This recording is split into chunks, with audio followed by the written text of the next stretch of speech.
afternoon, everyone. Kalla here. Welcome to my live stream. Glad you could make it today. So, today we'll be playing some more Phoenix Wright Ace Attorney.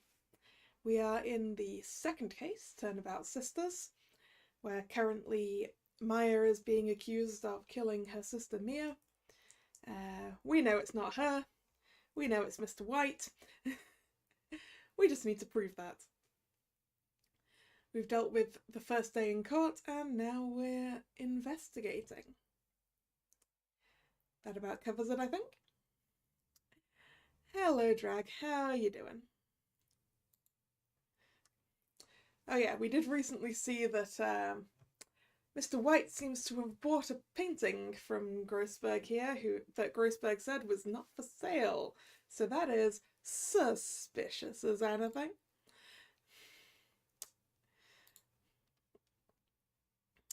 So, Grossberg, what do you got to say for yourself, eh?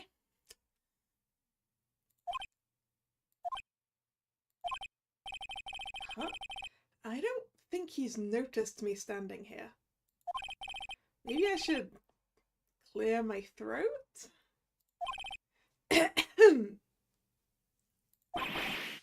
Jumping Josephats! Oh, you! What's wrong? You look so pensive. Like an old man at the end of his days. I'm not senile yet. I was just thinking about this whole mess. Something's really bothering him. That much is clear.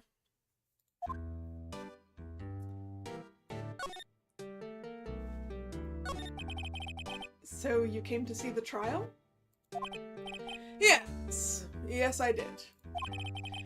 Something was bothering me all last night, you see, so I couldn't get a wink of sleep. Really? Oh, what was that? Well, you see, it's just Mia's sister, that poor girl. My boy, I owe you my thanks, truly. I don't know what I would have done if things had gone poorly for the girl. And yet you refuse to represent her, eh? I asked before, but why did you refuse her request for defense? I think I have a right to know. A right, Mr. Wright? No, I'm sorry. It's just, I need more time to think about it, my boy.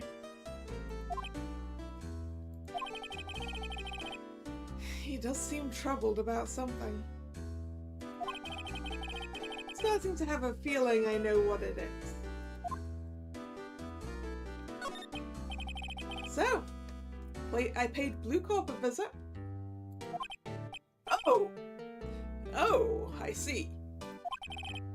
Mr. Grossberg, I have to admit, something has been bothering me. Oh? What is it? Well, out with it, my boy. You see, it's just that big painting. Mr. Grossberg, sir. There was a giant painting hanging right there the other day, was there not? The one you said you had no intention of parting with? Well, I saw it today. It's in the CEO's office at Blue Corp, Red White's office. So, you noticed. I suppose I should have guessed you would. It is a large painting. Mr. Grossberg, I know you and Mr. White are connected somehow. Connected, you say?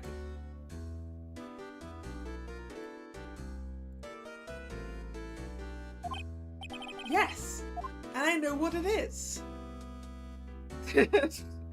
He's giving you information, probably not. He's blackmailing you, probably. You're your lovers. Also probably not.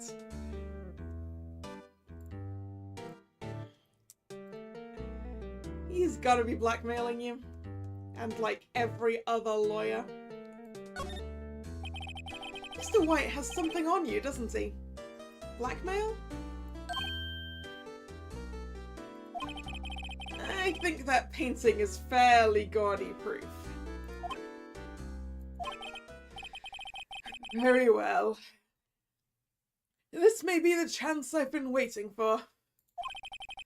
Maybe it's time to get this off my chest so I can finally rest easy again.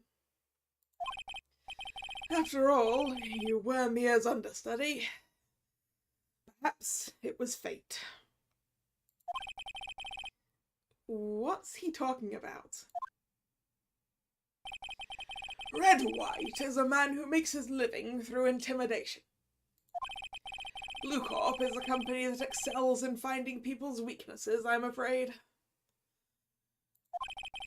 I've been paying them for 15 years now. 15 years? Really now? 15 years? All because of the DL6 incident. As you may have guessed. The name on the back of those photographs. Hey Nick, how are you doing?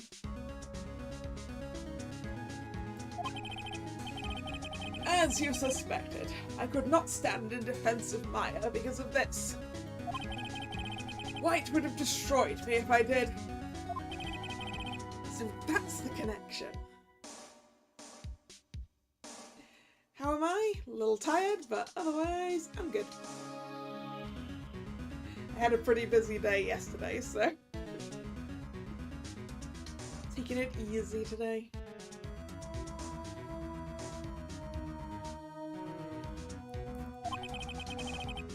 It is hard for me to tell you this, my boy, but arresting Red White will be nigh on impossible. Impossible? Why? He has information on everyone. It gives him an iron grip. Surely he can't blackmail the police. Or if he can blackmail the police, they shouldn't be police. He owns judges, attorneys, prosecutors, police, and politicians. What? They are bound, unable to do harm to themselves, and therefore to him. Don't look at me like that. What you see is nothing more than the weight of many years.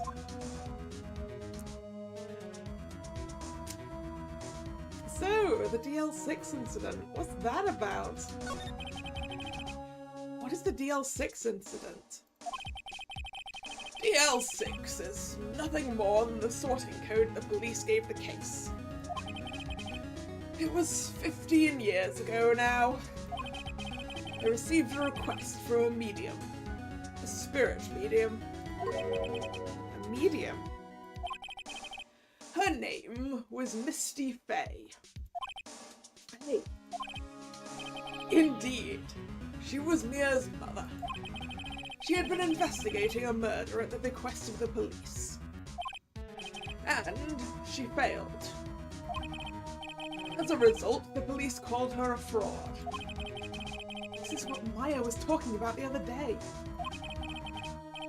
I did all I could for her, and in the end, cleared her of wrongdoing.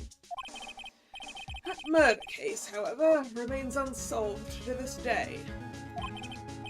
That case is the DL6 incident. And so what are you being blackmailed about? But why were you blackmailed over this, Mr. Grossberg?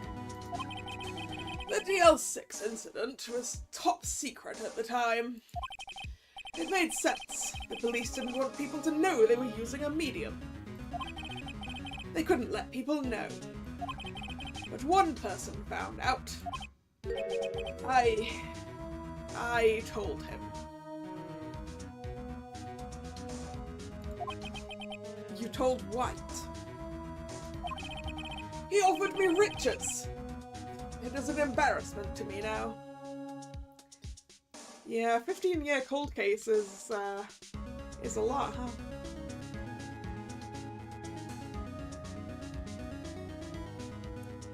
Hello, Kalla Raven.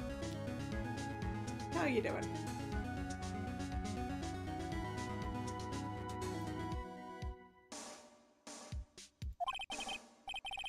Because I talked, the police were mocked far and wide. In secret, they began looking for the one who sold them out. Of course, Wright heard about it, and he came to me. Only this time, the offer was blackmail. Where did I stop last time? During the investigation after the first court day.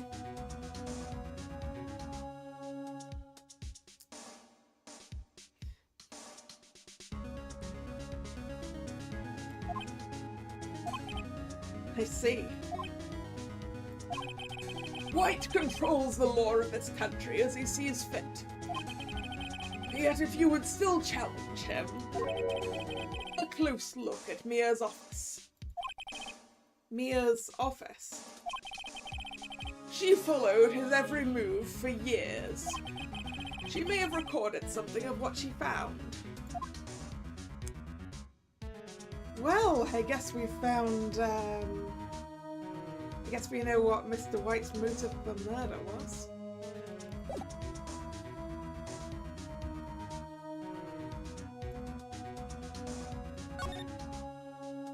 Right, let's go examine the office then. It's funny. Looking at this room, it seems so normal. Hard to imagine a murder took place here. Mr. Grossberg said there would be clues. Maybe I should have another look. Alright, places where there might be clues.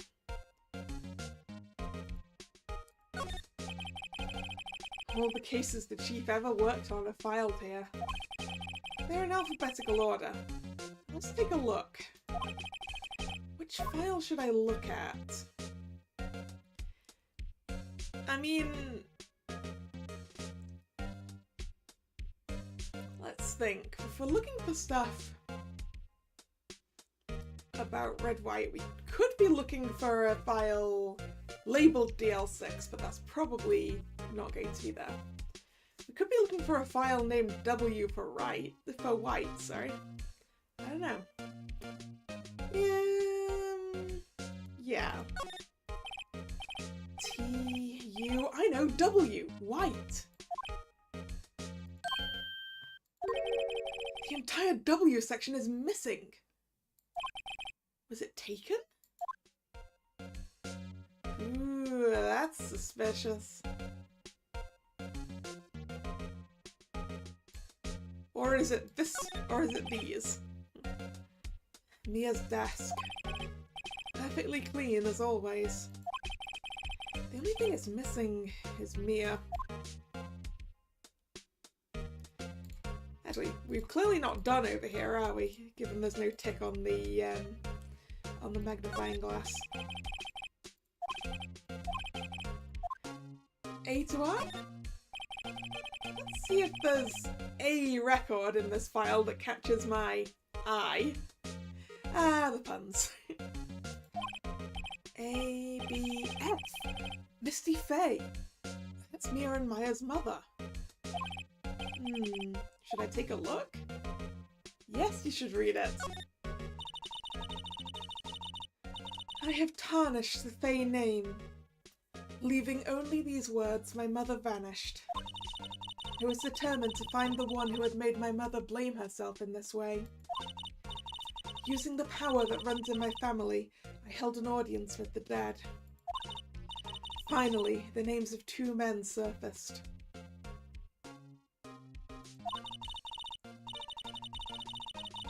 One was Marvin Grossberg, a lawyer who sold my mother's information for riches. The other was the man who sold that information to the press. This parasite, who makes his fortune on threats and coercion.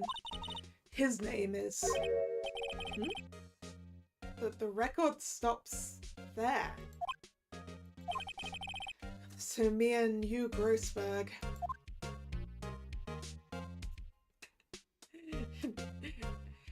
I mean, I'm pretty sure this game is going to be stealing chat's job of puns a lot, right?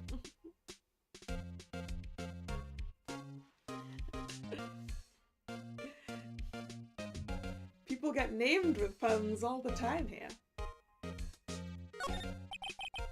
Alright, let's look at the files J to S. Let's see, J through S. Nothing much in here. I'll just skim some of this. Sure, let's skim it.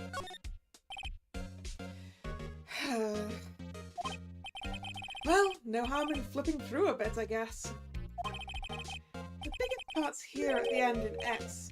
Suicide. Oh. She has a collection of suicide reports. There's politicians, policemen. There's writing on most of these in pencil. White? This is Mia's handwriting. Wait, I get it. Mia thought he was involved in those suicides. Wright drove them all to...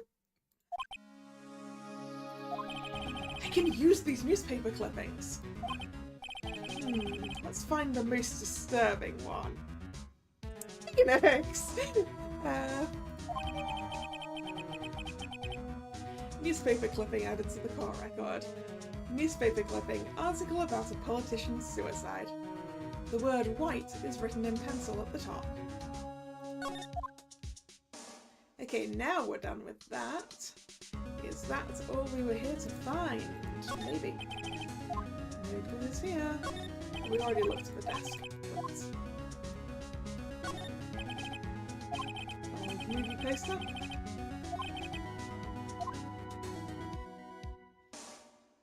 Guessing that's what we needed to find, huh?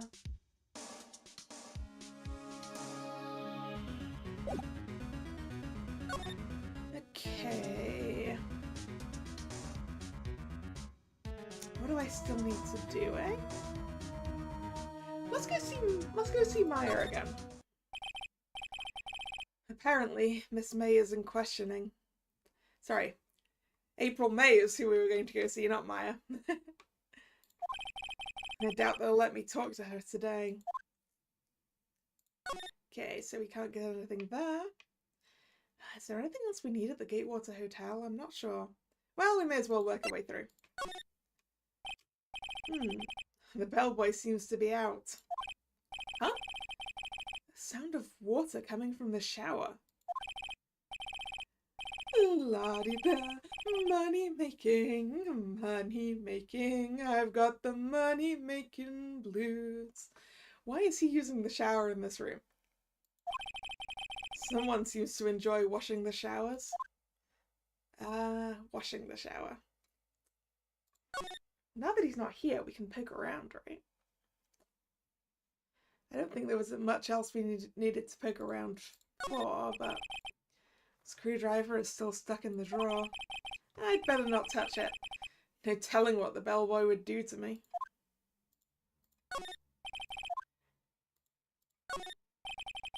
Bottle and 2 glasses rest on the table.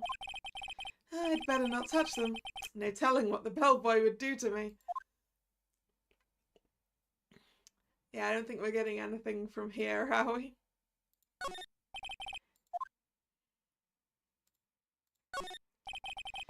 Nice weather again today. I can see the Fay & Co law offices, of course.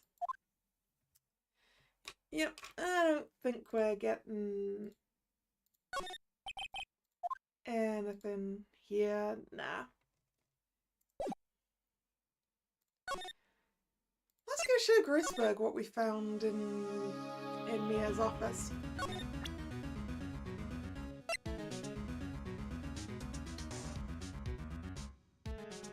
Alright, see you later, Nick.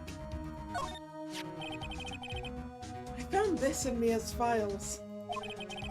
So, she was investigating Red White as I expected. Well, if you wanted to challenge him, you could present this in court. Not a bad idea. Is it a bad idea?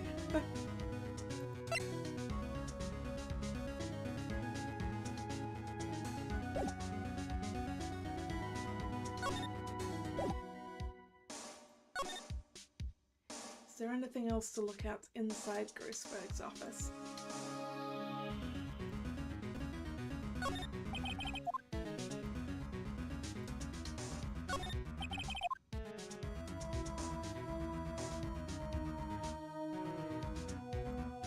I think we're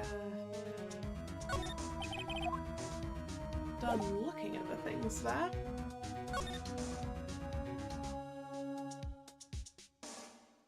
Wait, did Grossberg say that maybe we should... did Grossberg say to present it in court or to him directly? Wright would probably have a defense or two ready for it, right? Yeah. I'm not sure how we're gonna nail him.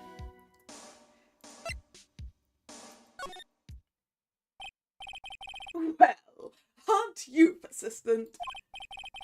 Sorry, but there's something I have to ask you.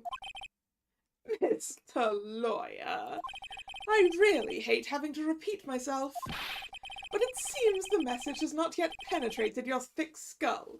Stop bothering me. If you try my patience further, I fear a nasty accident may occur. Do I make myself clear? Transparent. Yeah, but I'm still gonna talk to you.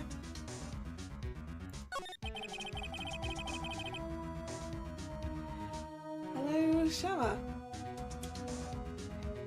Welcome to the stream. I think we're past needing to talk about April, May. I've got to put this guy on the spot and quick. What's the matter? You seem distressed. Okay, let's talk to him about blackmail then. There's no point asking someone this crooked a straight question. I need some evidence I can use as ammo. We are going to show him the newspaper article then. Okay. What's wrong? Is something stuck to my face? Why, yes, there's my eyes, and my nose, and my mouth. But of course I jest. You need not restrain your mirth, my friend.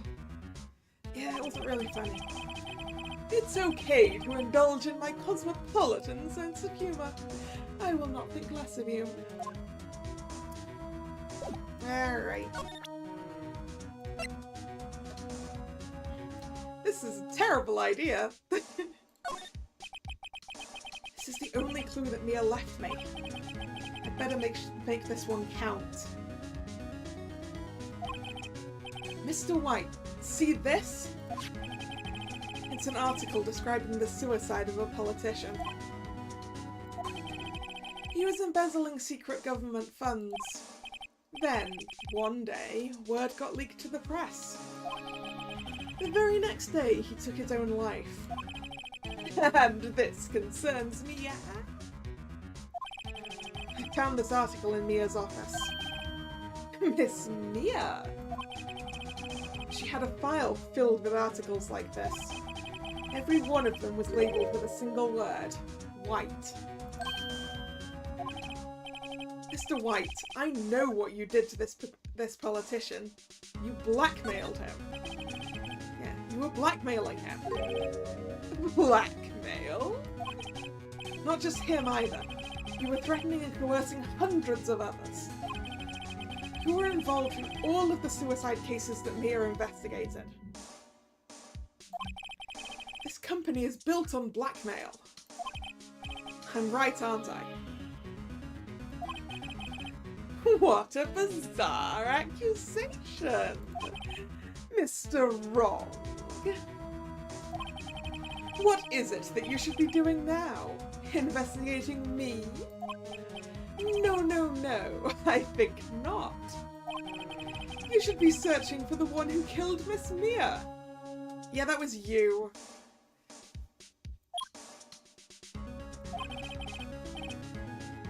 Secretary's office. Hello? Mr. Wrong will be leaving now. Yes, sir. I'll send someone up right away. Oh, wait a second. Mr. White. You're wrong. You're wrong, Mr. White. You're wrong, Mr. White. You're wrong, Mr. White. You're wrong, Mr. White. You're wrong, Mr. White. You're wrong, Mr. White. You're wrong, Mr. White. You're wrong, Mr. White. You're wrong, Mr. White. You're wrong, Mr. White. You're wrong, Mr. White. You're wrong, Mr. White. Excuse me. What I should be doing now is going after you. Just what are you insinuating? Mia was onto you. She was keeping tabs. For this reason you had April May tapping her phone. Then Mia was murdered. All the documents about you mysteriously disappeared. So, the culprit would be... Even a child could work it out, Mr. White. You did it. Secretary's office. We won't be needing an escort for Mr. Wrong. Instead, please connect me to the public prosecutor's office. Of course, sir. One moment, please. White, that you? What are you doing calling me at a time like this? Hello, Chief Prosecutor. I've changed my mind. I want to testify tomorrow. What's this about? The Mia Fey case. I witnessed the murder, you see. And thus, as a very important witness, I would like to testify. What? Why now? I thought you said you didn't want to go to court. Quietude! I told you I changed my mind, didn't I? Oh, and one other thing. Send the police over here right away. The man is standing right in front of me. He looks dazed but could be violent. What? What man? Are you even listening? The executioner, the hatchet man, the liquidator, the killer man. What? Mr. White, this isn't another of those... Chief Prosecutor. I do not believe you are in a position to freely offer your opinions to me, correct? I'm telling you to send the police, now.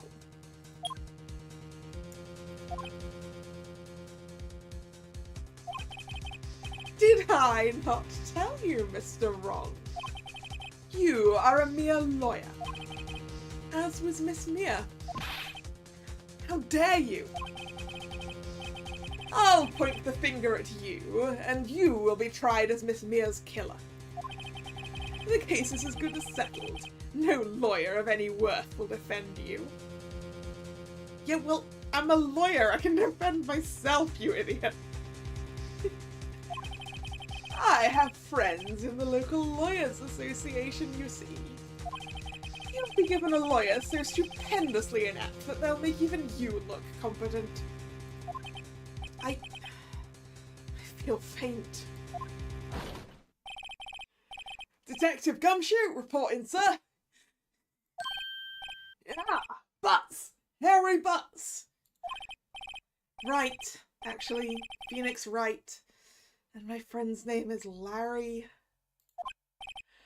All right, sorry, pal. Butts was that murderer, right? Detective Gumshoe, I present to you the man who killed Miss Mia Fey. What?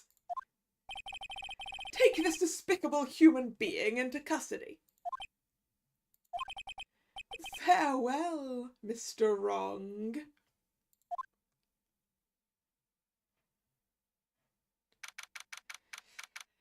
September 8th, 3:37 p.m. Detention Center, Visitors Room. I can't believe it's only been a day since the first trial. My trial begins tomorrow. White's going to set a trap for me. And the prosecution will be in on it, of course. Edgeworth included. An attorney was assigned to me by the state yesterday. I refused. I had an idea. Wright! Mr. Wright! Oh, Maya. Great, they let you out of detention. Just now, yes. It's all thanks to you. Now I'm afraid we've switched places. What? You mean you... I explained what had happened to Maya. I don't believe it! How many people does that man need to destroy before he's satisfied? My mother, my sister, and now you. This has gone too far. Mr. Wright, please tell me, is there anything I can do? Well, cheer me on in court? Well, you could cheer for me in court. Cheer for you? You mean like a cheerleader? Huh? Yeah, like that. Alright, leave it to me. Huh?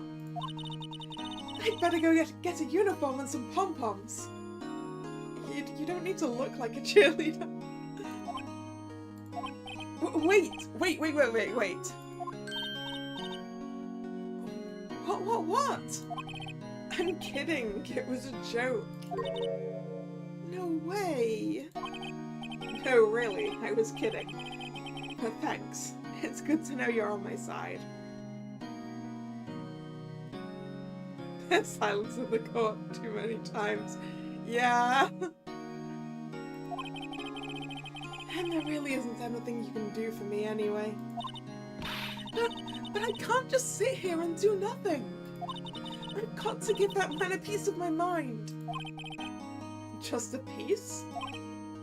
Okay. Then come to the trial tomorrow.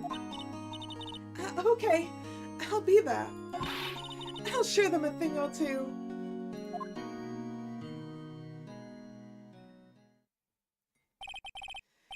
Times may change, yet with crime, it's the same old story. In fact, it's gotten worse. Lengthy court proceedings are no longer realistic. Beginning a few years ago, a limit of 3 days was put on initial court trials. Almost all finish in a day, most for the guilty verdict. I never thought I would end up in the defendant's chair myself for this case. With the true culprit appearing as the star witness.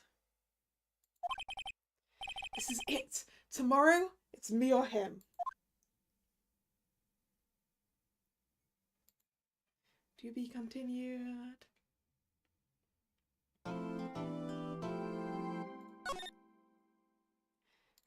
Saving.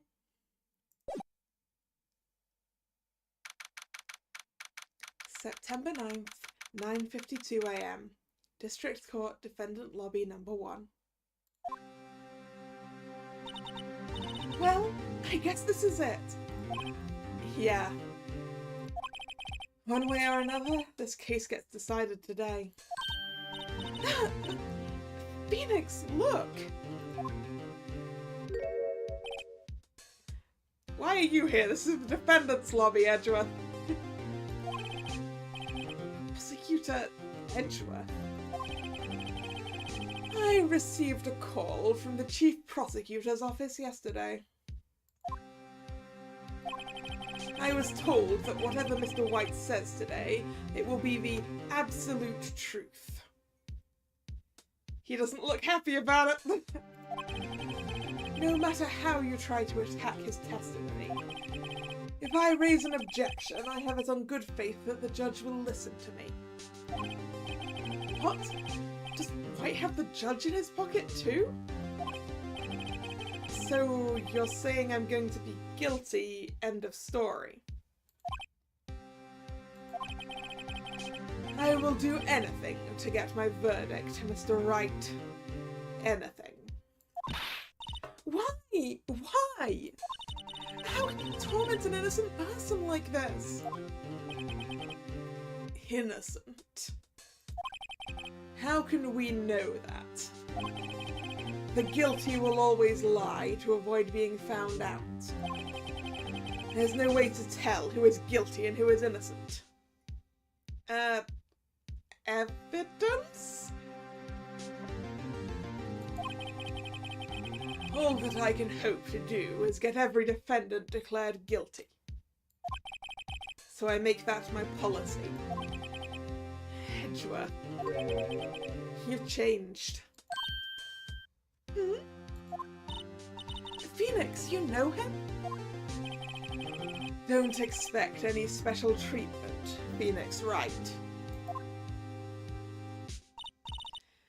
Phoenix? Well, court will be starting soon. What? But wait! Your defense attorney isn't even here yet. They're not. And I'll be defending myself. What? Okay, let's do this. September 9th, 10 AM, District Court, Courtroom Number 1.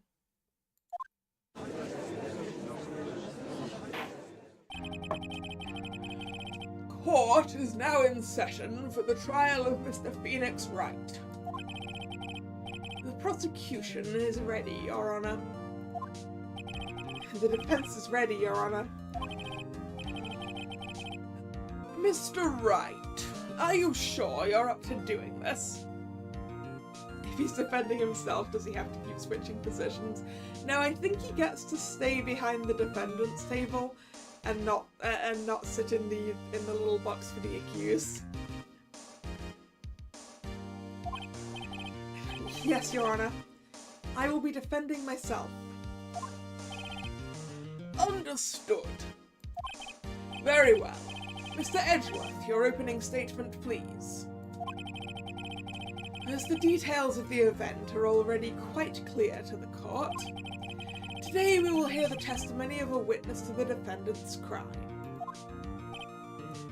I see. The prosecution may call its witness.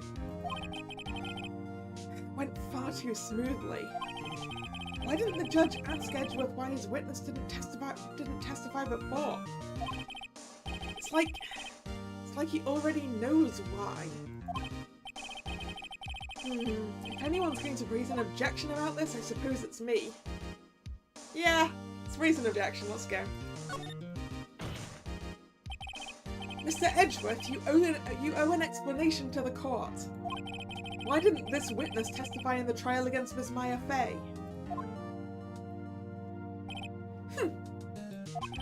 I am ever so sorry.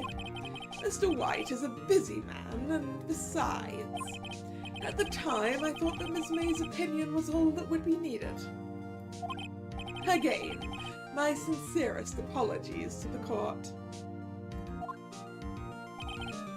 Excellent, Mr. Edgeworth. I appreciate your demeanour. Great, he gets to show off, and I get nowhere. I would like to call Mr. Red-White to the stand.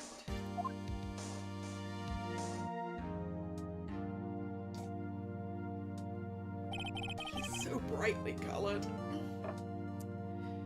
Please state your full name. You wish to know the title of my personage?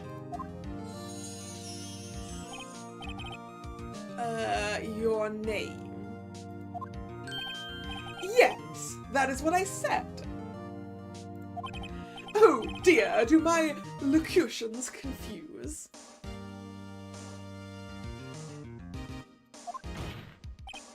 Name.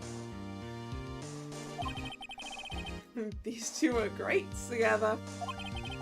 My name is Red-White, but my friends call me Blanco Nino. Do they now? I am the CEO, or to use a more common term, the president of Bluecop. Did you know the victim, Miss Maya Fey? That would be a negatory. No, I did not. You were at the Gatewater Hotel the night of the murder? Correct. And you witnessed the murder from there. Why tell you what you already know? Very well, Mr. White. You may begin your testimony. If I can't rip this guy's testimony apart, I'm done for. Why do I always feel like it's the end of the world and I'm the last man standing? Ho ho ho! I hope you have made your peace with God, Mr. Lawyer. Let him have it, Phoenix.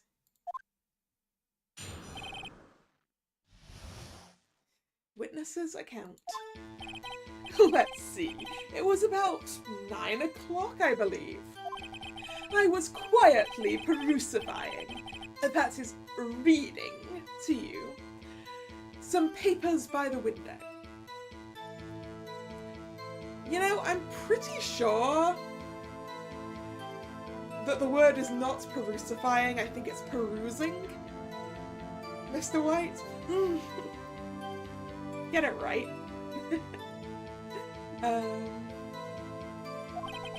Then I heard a bedlam coming from outside. Surprised, I turned to look at the building across the way.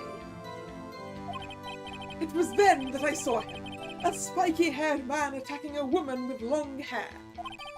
Needless to say, that man was none other than you, Mr. Lawyer. I called Miss May over at once. She, too, was flabbergasted, of course. The victim, she ran away, but you gave chase. Finally, there was a terrible impaction. Then it was all over.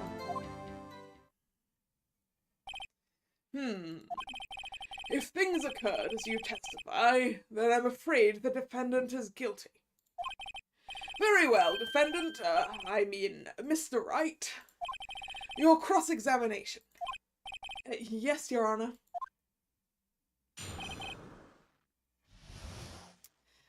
Okay. Right, let's check what stuff I have again. I have the autopsy report. I have the cell phone. With the conversation from earlier. I have glass shards. The thinker with its stuff removed. The wiretap. The receipts with Maya's name on it in blood. May's testimony about the victim dodging and running to the right. And the floor plans. And that's it.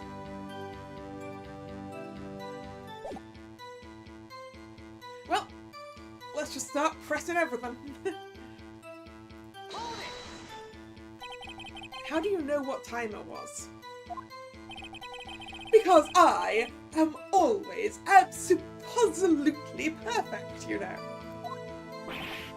No, you're not getting away with that.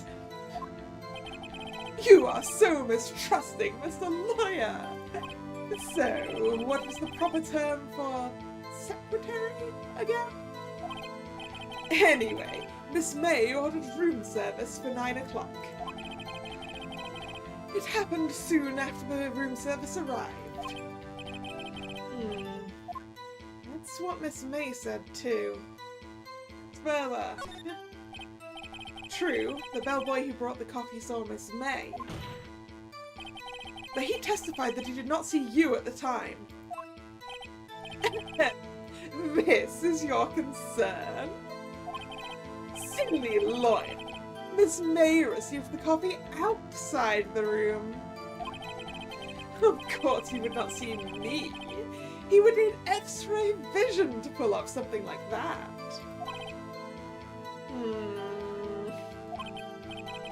Tell us, what were you doing at that time?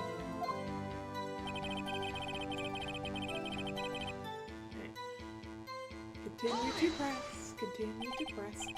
By window, you mean the one directly across from the Fay & Co law offices? Correct! That is the only window, you see.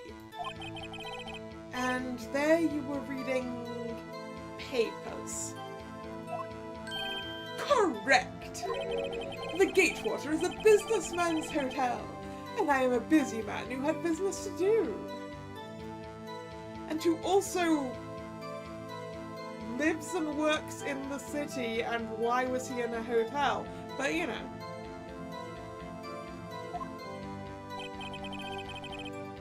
A bedlam? What kind of a bedlam, sir? A bedlam?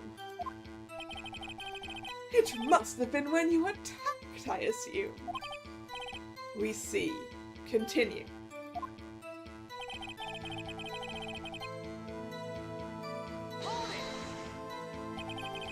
So you were reading your papers until you heard that sound? But of course!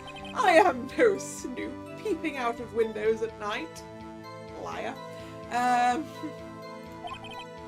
No snoop. Yeah, right. You've made a career out of snooping.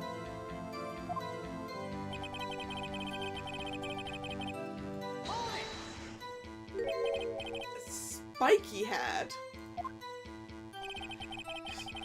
Ah.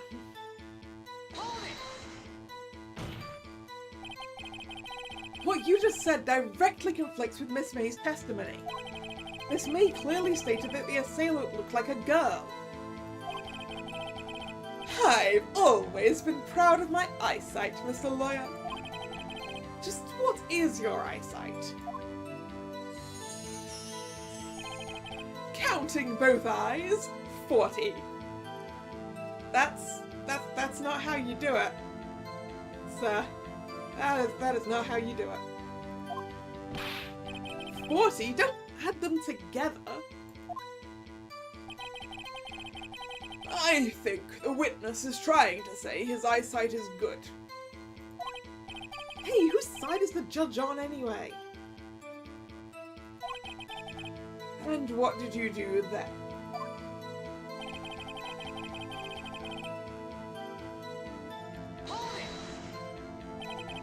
What was Miss May doing at the time?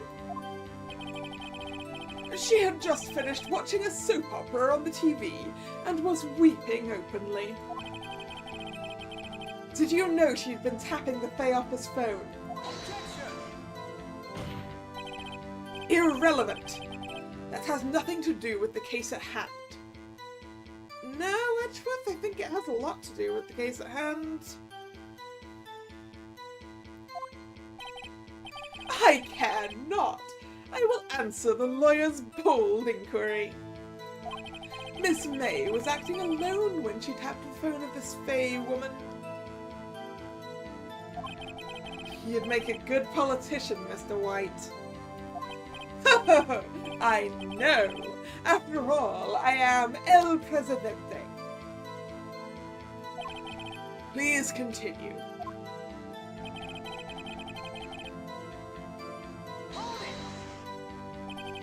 Can you be a little more detailed about that? I think it's worth knowing exactly what happened. Of course! Comprende! I understand! The victim was attacked by you and ran to the left. Ah, would you care to put that into your testimony so that I can present a piece of evidence, sir? You gave chase and struck her down. Are you sure? As you know, I am always absolutely perfect. Yeah, well, you may have thought that she ran left, wouldn't you? Given that you were looking at it in a completely different orientation to Miss May. Perhaps you could change your testimony to reflect this new detail. The victim ran to the left, did she? That's not what Miss May said. Objection!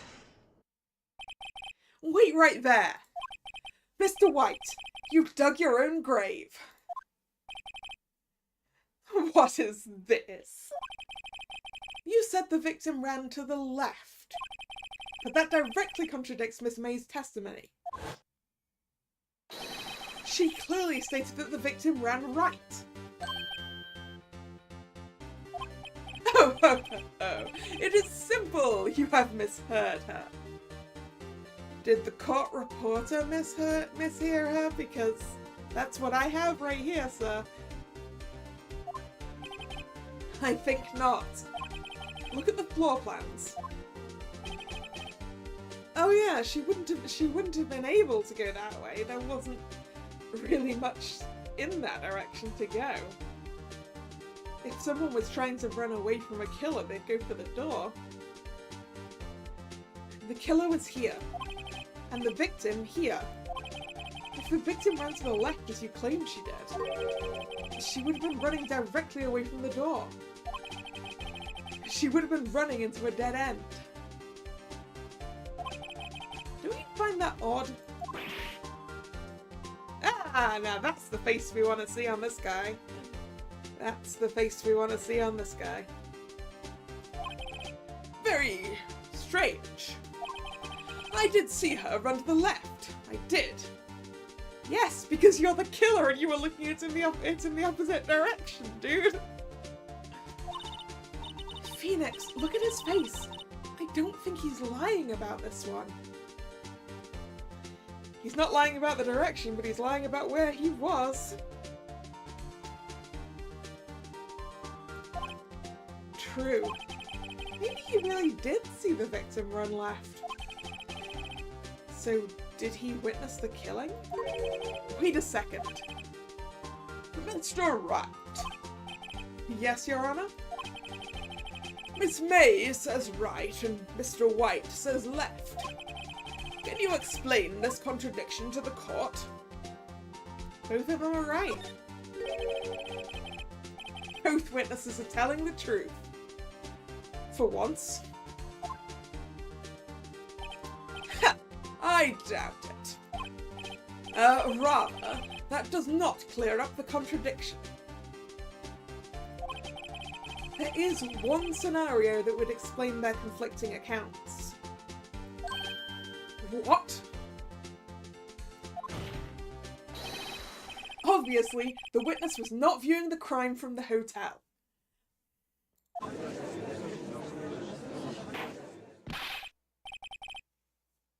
Mr. Wright, what do you mean? Yes, what do you mean he was not viewing the crime from the hotel?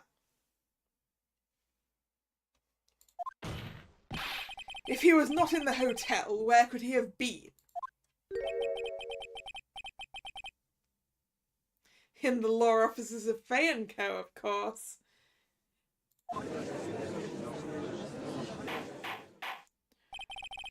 More specifically, he was standing here. Time to show the court where Mr. White was standing. Here, the one marked killer. This is where he was. Look. When the victim ran for the door, if he was watching from this point, to him it would appear that she ran to the left. Please, this is no time for jokes in ill taste. That is where the killer was standing. Yeah, not a joke, edgy boy. Order! I will have order. Anyone disturbing the order of this courtroom will be held in contempt. Mr. Wright, what are you suggesting? Rapscallion! The postulations of the defense are a distortion of the truth, Your Honor. Indeed. They do seem a bit far-fetched.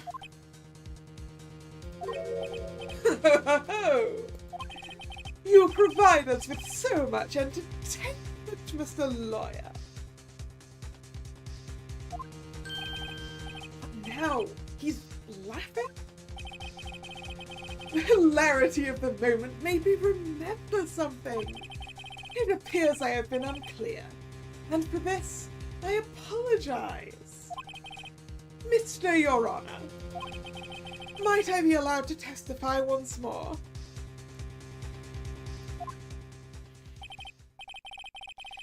Very well. Let's hear your revised testimony.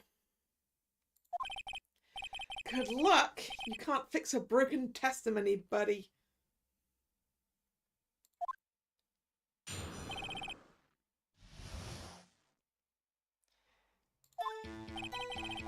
Miss May's testimony was correct, as was mine. When you assaulted the girl, she first ran to the left, and then you hit her savagely. That's what I saw. Next, with the last of her strength, she ran to the right. You chased her and delivered the final blow. Ho ho ho!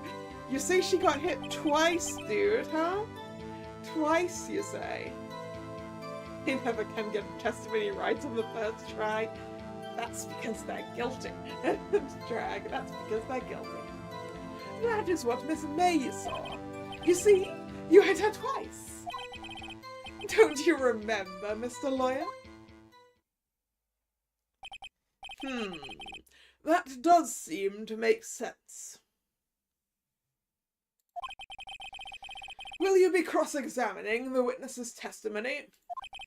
You bet I will. I mean, yes, Your Honor.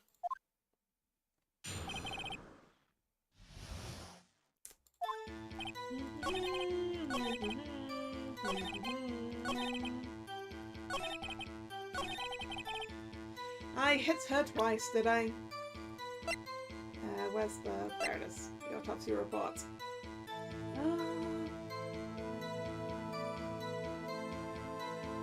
I'm not sure if that actually says she only got hit once.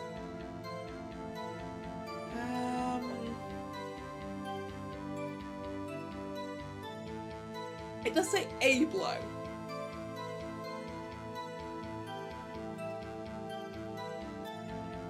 I think this is correct.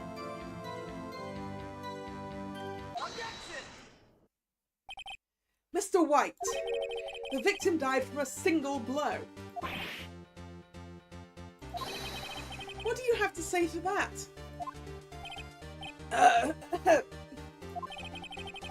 Now's my chance to hit him where it counts. Mr. White, wasn't it you who told this court you were absolutely perfect? I will refrain from using this phrase from now on. Your Honor, if you could ask the witness for a new testimony. Objection! The witness is obviously confused, Your Honor. I would like to request a 10-minute break. Yes. Yes, quite. Objection! The witness is confused because he's lying. I emphatically request that there be no break, Your Honor. Yeah, we want justice! Don't let him get away! Very well. If the witness would care to revise his testimony... The crowd's on my side. No slipping out of this one now, White.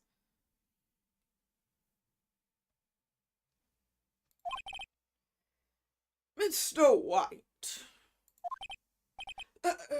Okay.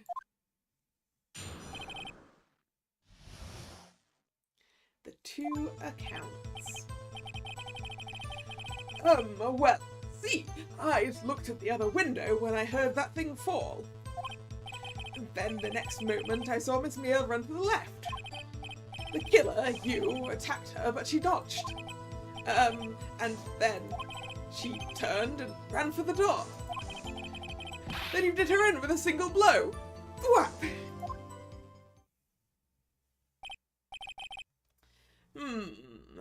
Whap indeed. Very well, you may begin the cross-examination. Mr. Your Honor, my stomach, you see, it is hurting. Deal with it. This is almost over.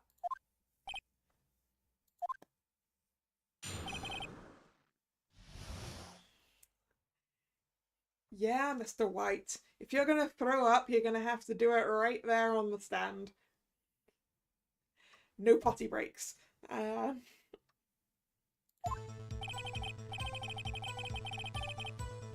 When you heard what thing fall, mister? You heard that thing fall. What exactly was that thing? Huh? Oh, that! The glass light stand. Right, the one that had fallen over at the scene. Phoenix? Doesn't something about that strike you as odd? Yeah, it does, because you shouldn't be able to see. You shouldn't have been able to know that was what happened, because you wouldn't be able to see it from where you were, Mr. White.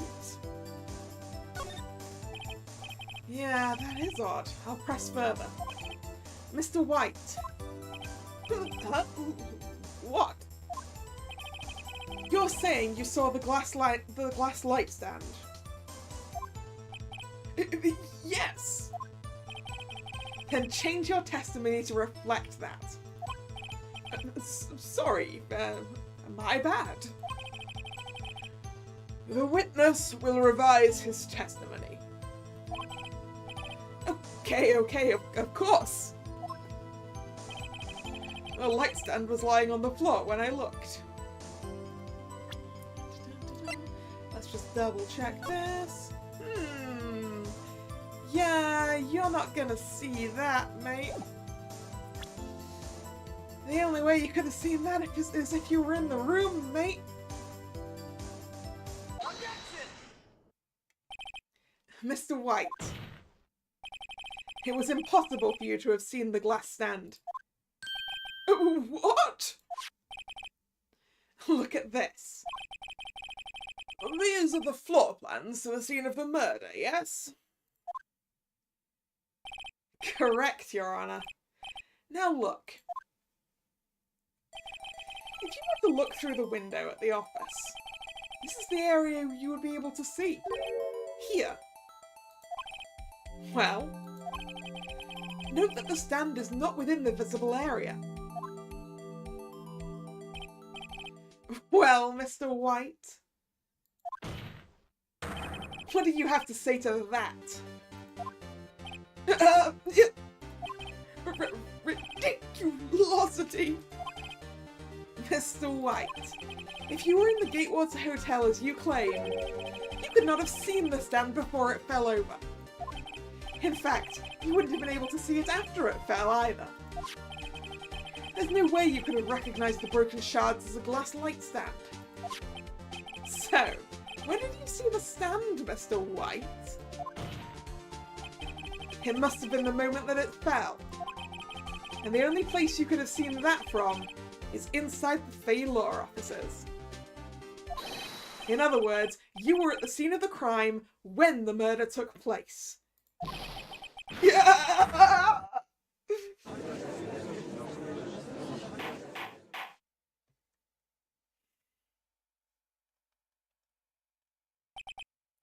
Mr. White?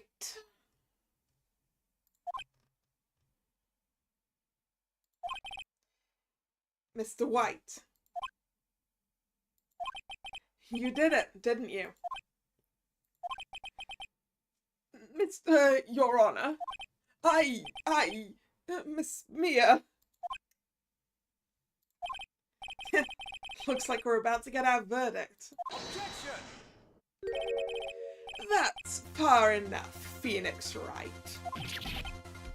What? I forgot about Edgeworth.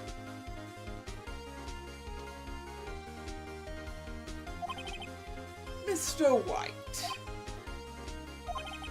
I think the time has come. Shouldn't you confess your crime now? What?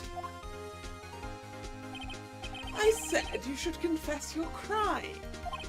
Ergo, confess that you placed the wiretap. That's how you're trying to get him off this, Edgeworth, eh? The wiretap?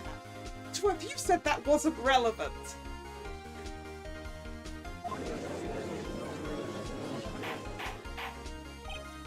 Order! Order! Mr. Edgeworth, explain to the court what you mean by this. Distinguished members of the court, Mr. White is slightly confused. Allow me to explain.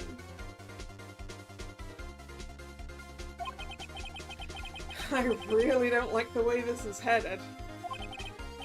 As you know, Mr. White is the CEO of Musicom. He ordered his secretary, Miss April May, to tap the law offices of Miss Fay. What does that have to do? Your Honor. The question is, when was the wiretap placed in the office? And by who? No, you wouldn't! Mr. White. In order to place the wiretap, you entered Miss Fay's office. Am I correct?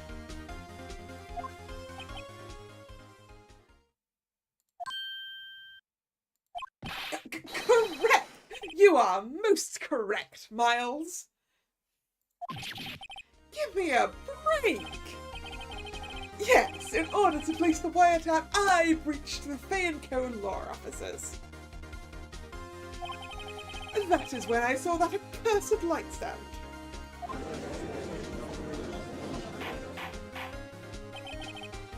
Now I am confused. Please explain to the court what all this means, Mr. Edgeworth. Gladly, Your Honor. Mr. Phoenix Wright has made his position quite clear. He has determined that Mr. White knew the glass stand was in the office. He has shown that there was only one time Mr. White could have seen the stand. Confessing to 2 crimes to get a lighter sentence on 1. Yeah, right? Confessing to breaking and entering and wiretapping. At the very moment of the murder. Thus, Mr. White would like you to believe that Mr. White was the murderer. I see. However, it is a fact that Mr. White had been to the office well before the murder took place. When he went to place the wiretap, he could have seen the glass light stand then. Ergo, Mr. Phoenix Wright's theory is revealed for the baseless conjecture that it is.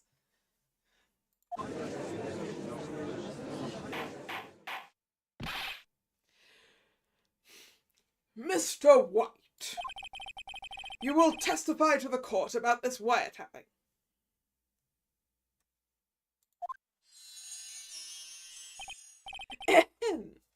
Leave it to me. I feel faint.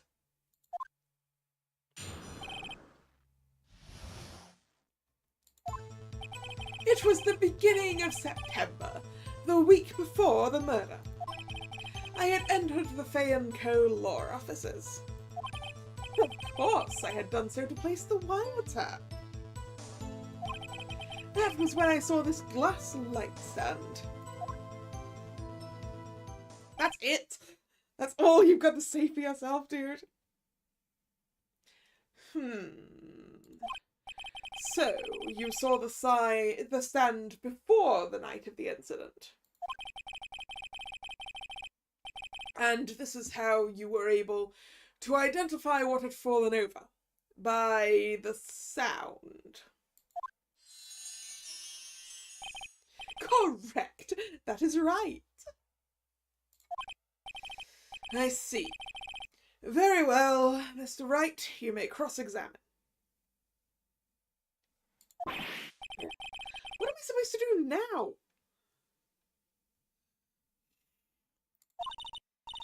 Good luck, Phoenix.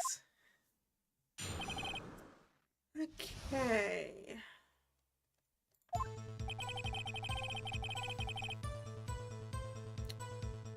Do we have have any good evidence right now about this.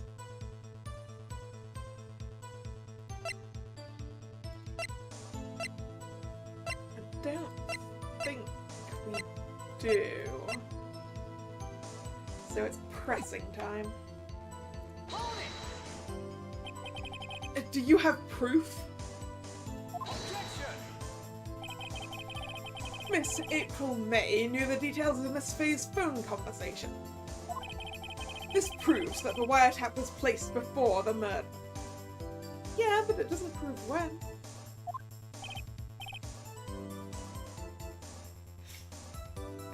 Mr. White is more annoying with the sparkles than April May was with all the winking, huh?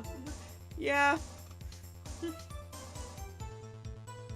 Huh. Right.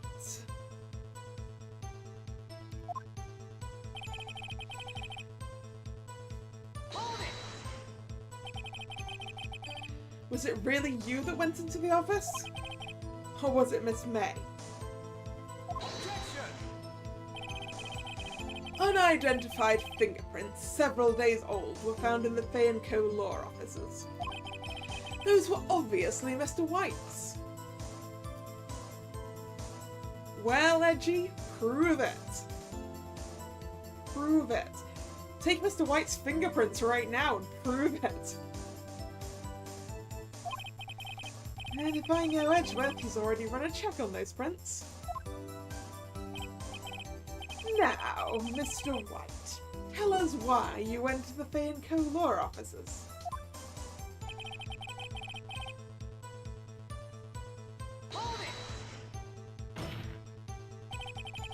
Why did you tap Mia's phone? This has no bearing on the current case, Your Honor. No, I think it does. Blue Corp is a detective agency of sorts.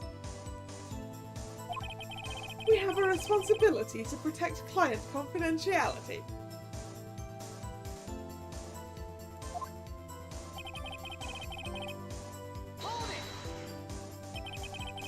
Why did you notice something as innocuous as a light stand?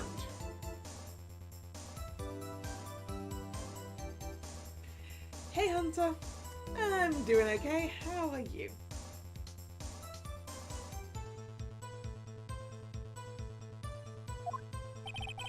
The light stand was made entirely out of glass.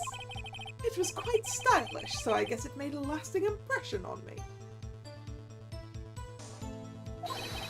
Such a beauticious thing deserves attention, does it not? That is all. Damn it! There's nothing there for me to press him on. Oh well, maybe he's rattled enough that I can bluff something out of him.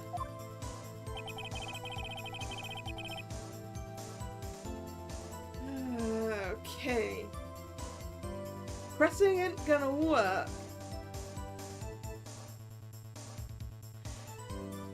Oof, yeah, job hunting's rough. And I wish you well in it. Hunter. You'll get something eventually. I'm sure of it.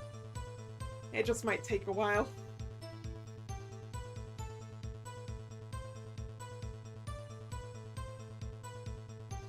Okay, what do I have? Right. It was the beginning of September, the week before the murder. I entered the Fay & Co. law offices to place the wiretap. Oh, don't tell me I've run out of ammo! I'm afraid that's as far as you go, Mr. Wright. The time has come for you to admit your defeat. You fought honorably. No more! I can't take this anymore.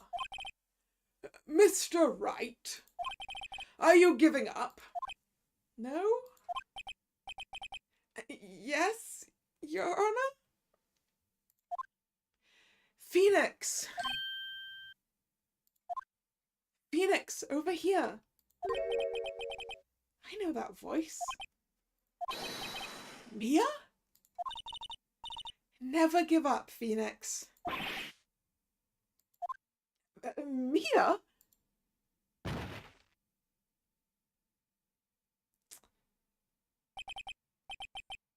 Whoops, saw a ghost.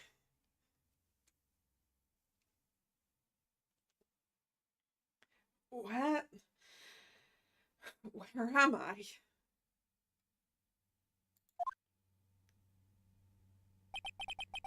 The waiting lobby? What happened? Oh, right! I lost the trial. I was hallucinating.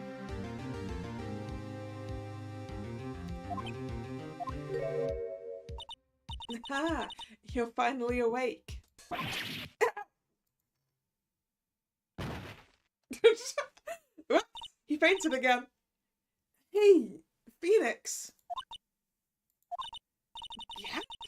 That's no way to greet an old friend. Phoenix, I want you to look at me.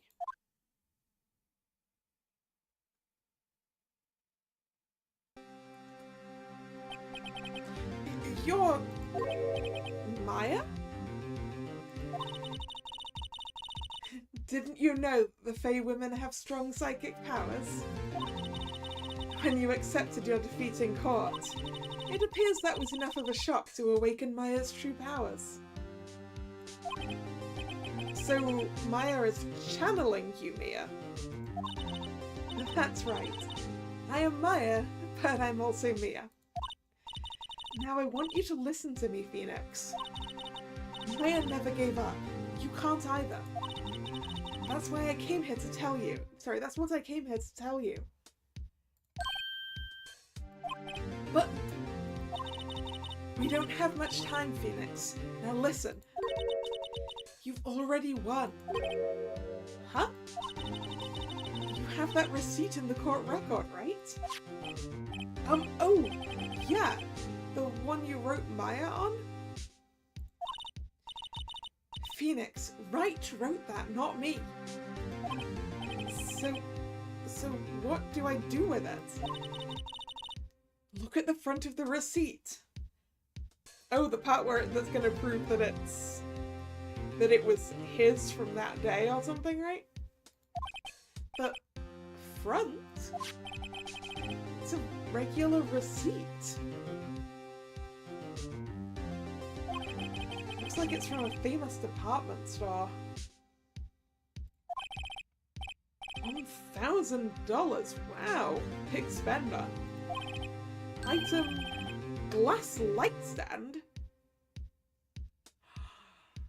Oh. It's proof that the light stand wasn't there a week ago. Date of purchase September 4th. September 4th! That's right, Phoenix. I bought that stand the day before I was killed. Oh. Now, what did Mr. White say in his testimony? It was the beginning of September, the week before the murder.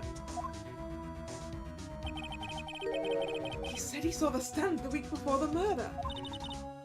There you go. I think the court is about to reconvene. Go do it, Phoenix. You know you're innocent. Now you just have to prove it. Right. Receipt updated in the court record. Receipt for a glass light stand. The date of purchase is the day before the murder.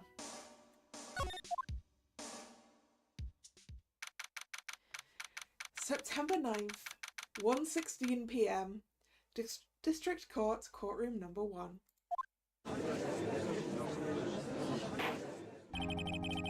Court will now reconvene for the trial of Mr. Phoenix Wright.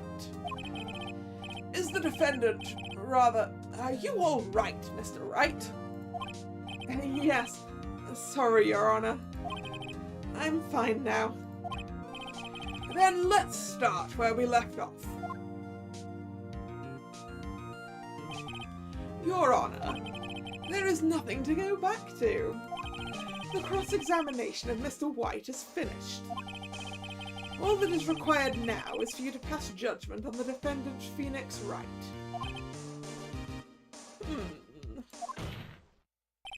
Your Honor, please, give me one more chance. I promise you, this is the last time I'll ask you. For this case, anyway.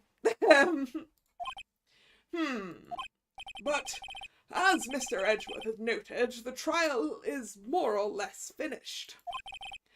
Mr. Edgeworth, do you have an opinion on this matter?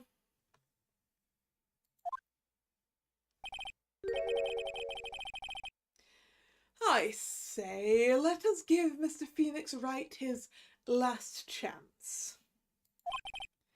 Very well. You may begin your cross-examination.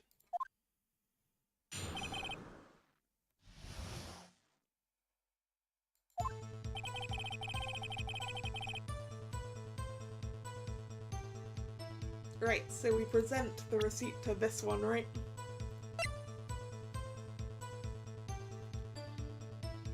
Yeah.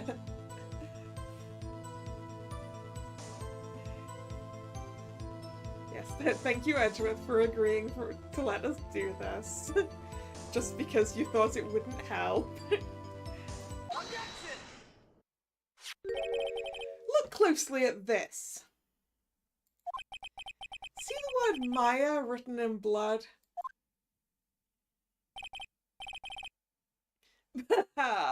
You're grasping. I think not. Look at the other side of the receipt. The other side. Your Honor, would you tell the court what is written on the other side of that receipt?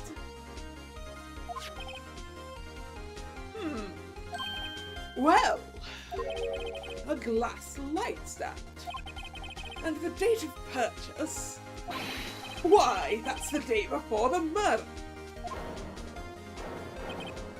You see, Mr. White, when you allegedly entered Fay & Co. law offices at the beginning of September, the stand could not have been there.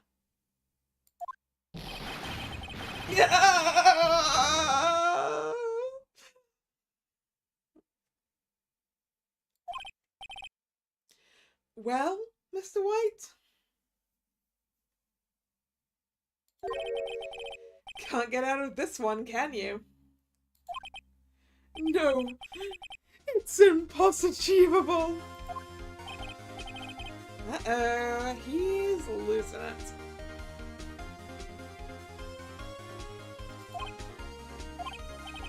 Well, Your Honor, I understand there must be quite a bit of pressure on you. But I think you'll agree you can't judge me guilty under these circumstances.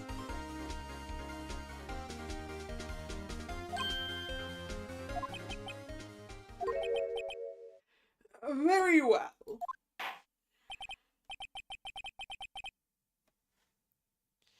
Then that is all for the trial of... Objection! Edgeworth! What could you possibly have this time? Not so fast, Phoenix Wright. Yeah? What? No way can he worm his way out of this one. Oh, wait. I forgot. It's Edgeworth. There is a certain thread of logic to the defendant's claims. However,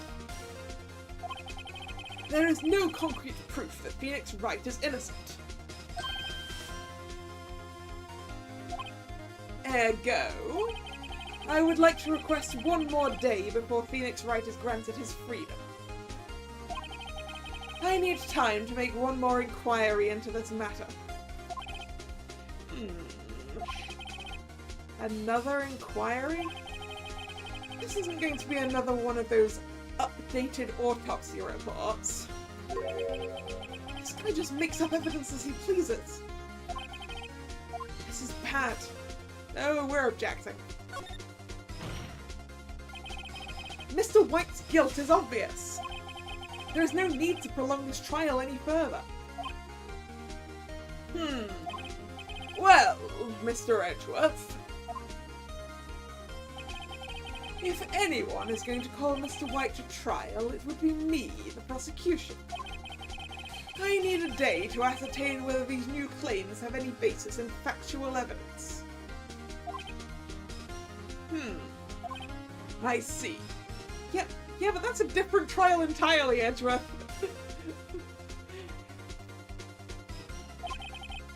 Objection denied. What? The completion of the trial of Mr. Phoenix Wright will be postponed until tomorrow. No!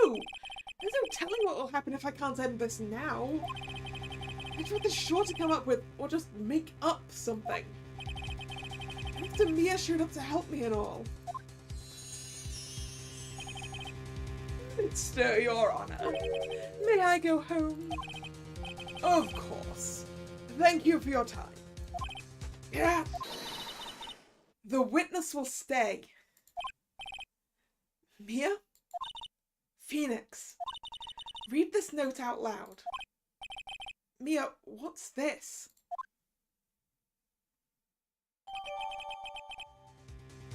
Mia's memo. A list of people's names in Mia's handwriting. Oh, this is going to be a list of all of his victims, right? Your Honor, if I may? You're quite persistent today, Mr. Wright. You bet I am. My life is riding on this one. I have something I would like to read to the court.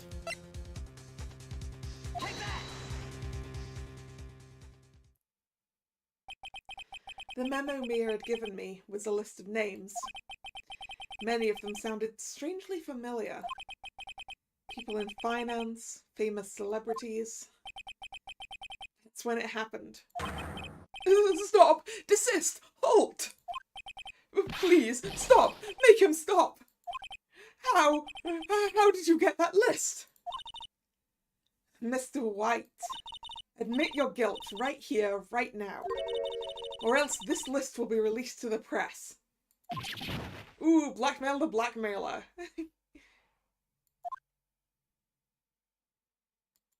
I confess. I confess. I did it. I hit her. I hit Miss Mia with the thinker. Case closed, Your Honor.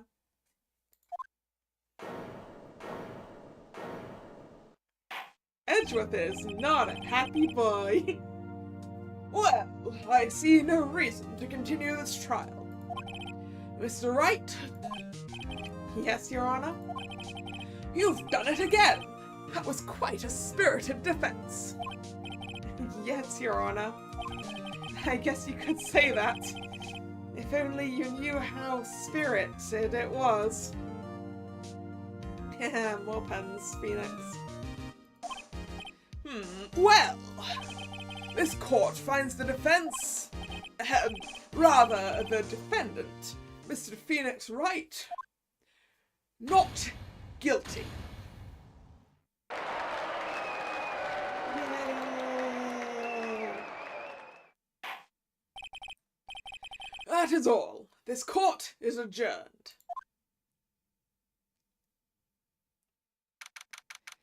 September 9th, 2:24 p.m. District Court, Defendant Lobby Number 1. Well, I never thought I'd be saying this again. But congratulations. You're lucky I was born a fae. I'm lucky I had both you and Maya on my side. I'm glad you made it. Thank you, Phoenix. You risked a lot to help me, and Maya. I won't forget it as long as I live. As long as you live. My time here is running out. Huh? Maya's powers are still weak. I can't stay here that long. What? No, there's still so much to say. Don't worry. I'm sure we'll meet again. Chief! I'm not the chief anymore. Phoenix? Can you come to the office tonight, say 9 o'clock? The office? I'll see you later. Chief! Mia!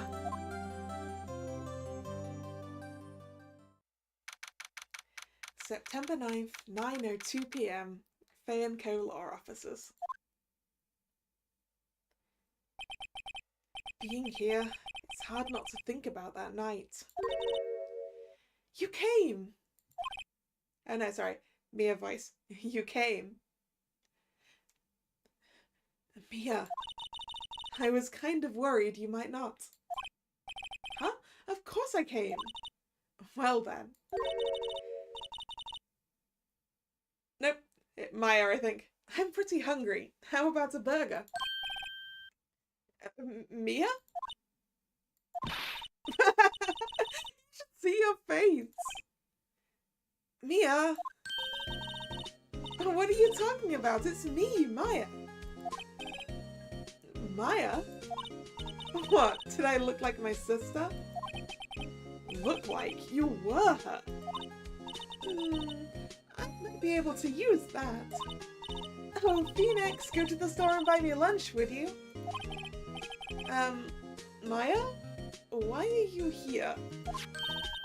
Because of this. See, Mia wrote me a letter. Take care of Phoenix for me. Take care of... Huh? She means the office. This office. Someone has to help with the new Wright & Co. Law Offices, right? And who better but me, Maya Faye, reporting for duty. Wait, no, on second thoughts, let's make this casual. Yo, Nick, Maya here, ready to get down to business. You don't mind me calling you Nick, do you? It's a great name. Mia said it's what your friend Larry calls you. Nick? You know what this means? We're partners. I guess it does. You know, when I think about it, it is Maya's fault I'm here now. But if it wasn't for her, I'd probably be in jail. Wright & Co. Law Offices. It's got a good ring to it. Yeah. Thanks, Maya. Aww. Good luck, Phoenix. I'll always be here, watching. Who is this Co? Clearly Maya.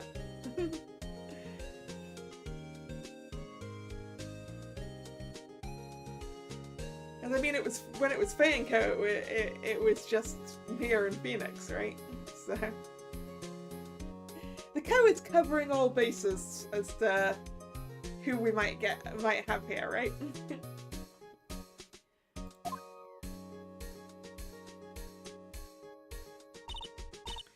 Right. Okay, Nick. Let's do it. Huh? Do what? Burgers, dummy, burgers. There's a great burger joint just down the street. Come on, time's a wasting. Okay, wait up. Yay, we finished the case.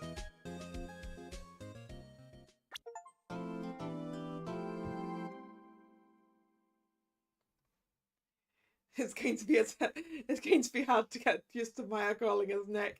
Yeah, a little bit. Turnabout Samurai. Yeah, Turnabout Samurai. I'm just going to put the light on in this room. Nope, no, it's going ahead as it is. The pale moon cries out for your blood. You've disgraced me for the last time, Steel Samurai. The moon! No, it is you who should gaze upon the moon, for it will be the last moon you ever see.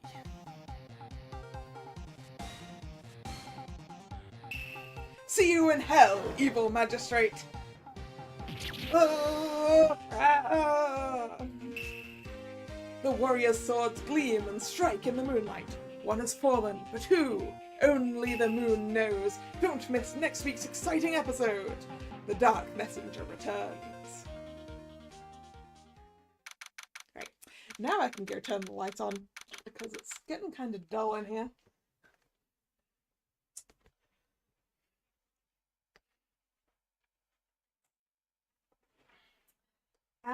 Winter.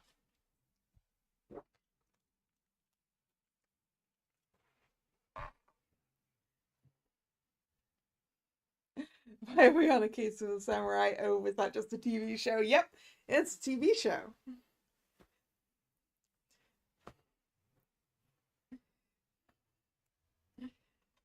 You're gonna learn all about the Steel Samurai. It's fine.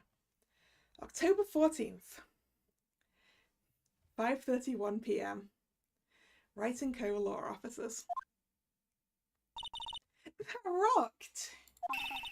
See you in hell, evil magistrate!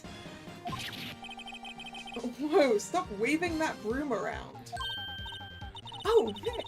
I didn't know you were here. Alright, good night, Carl Raven.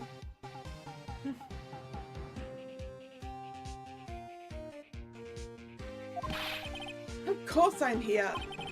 What was that surreal show you were watching? What? Nick, you mean you don't know the Steel Samurai? He's only the most popular TV hero for young people. Young? Like, how young? 10 years old? Then what the heck are you doing getting all excited? Me, I'm only 17. That's a 17. See, I'm a teen. Not like you, Nick. Hey, don't talk to me like I'm your grandpa or something. I'm only 24 myself. Then watch it with me. He's really cool. And it's really popular. When they asked grade school kids what they wanted to be, Steel Samurai was #1. I really worry about kids these days. Gramps?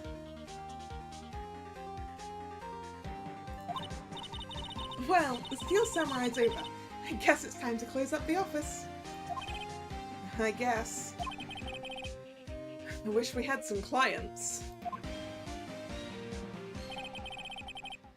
A month has passed since my trial.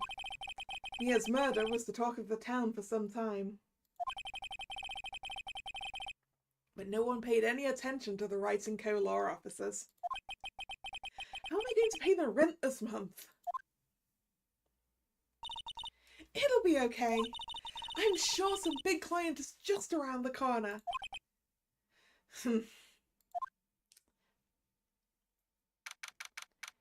October 16th, 8:14 a.m. Phoenix Wright's bedroom.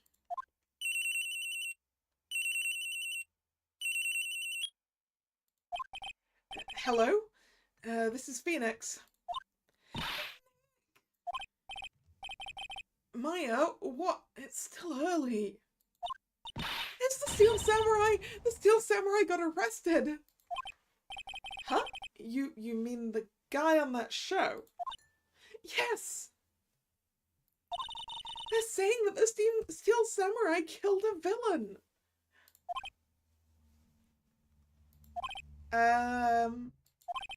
Isn't that what he's supposed to do? Yeah, on TV. Yeah, on TV. No, I mean he actually did it in real life. He skewered a villain with his samurai spear. I have absolutely no idea what you're talking about. Just come to the office quick, please, Nick.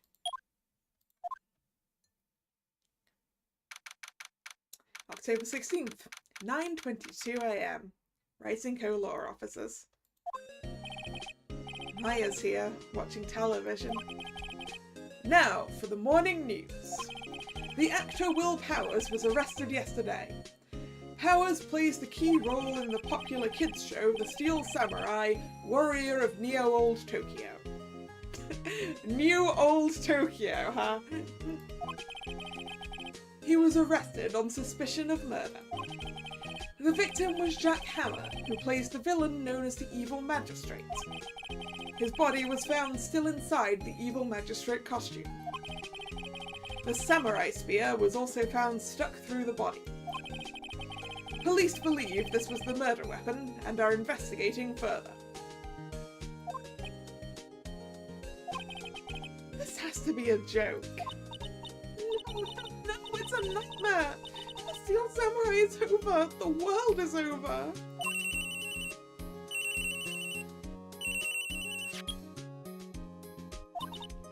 Yes, I'm writing co-law officers. What? Nick! It's the Steel Samurai! What? Yes, of course. We'll be right there. Let's go, Nick. Go? Go where? They have the Steel Samurai down in detention. So what? So, I've decided this will be our first case. Did you know? Well, what should we do? What should we do? How can you just sit there like that? We have to get down to the detention center and meet the Steel Samurai. Does she want to investigate the case or just do some sightseeing, I wonder? My money's on sightseeing. Alright, let's go. October 16th, Detention Center Visitors Room.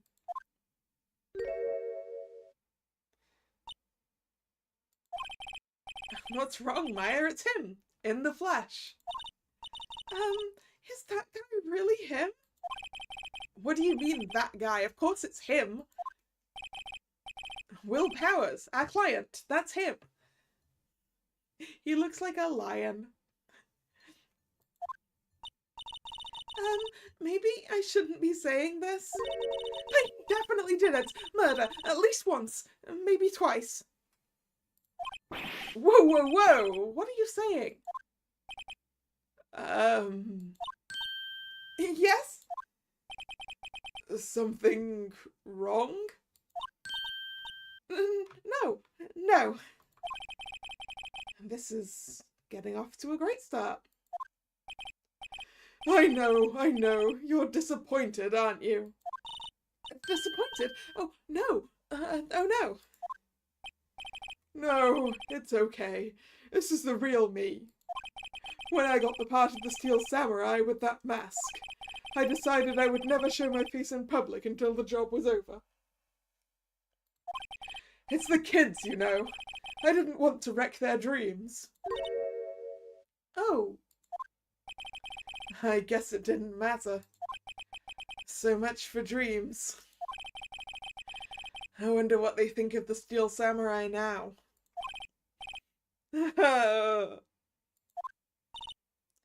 Nick! What? He's a good guy. I mean, he's good. Yeah. He didn't do it.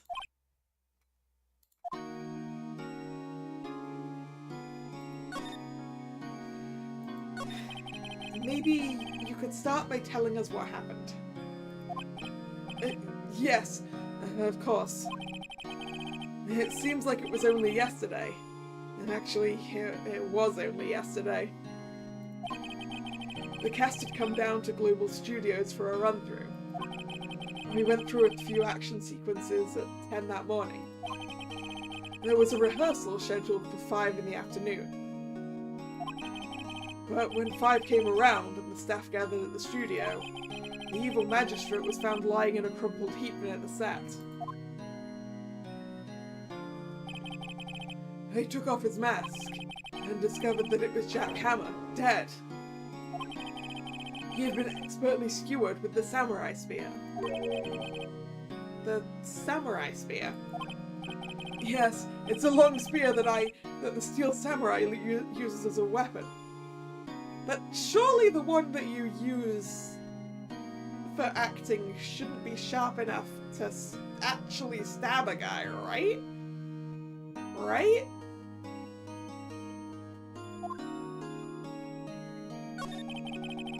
Maybe you could explain to me just what the Steel Samurai is. Nick, how could you say such a thing? I'm sorry, sir. I apologize for my partner. He's new to this and a bit out of touch with the world. Hey, who's new to this? No, it's alright, really. The Steel Samurai is the lead character in a popular kids show.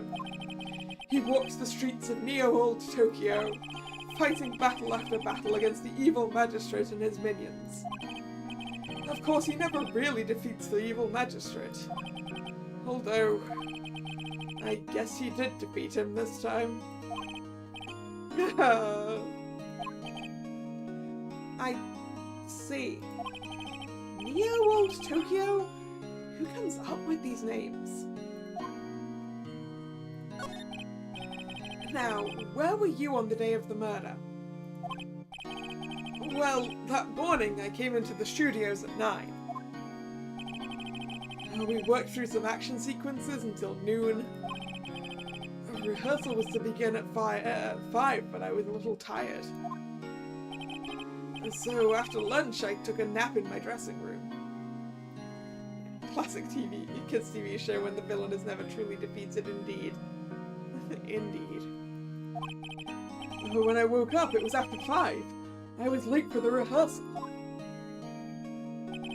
I hurried to the studio, and I found everyone looking shocked.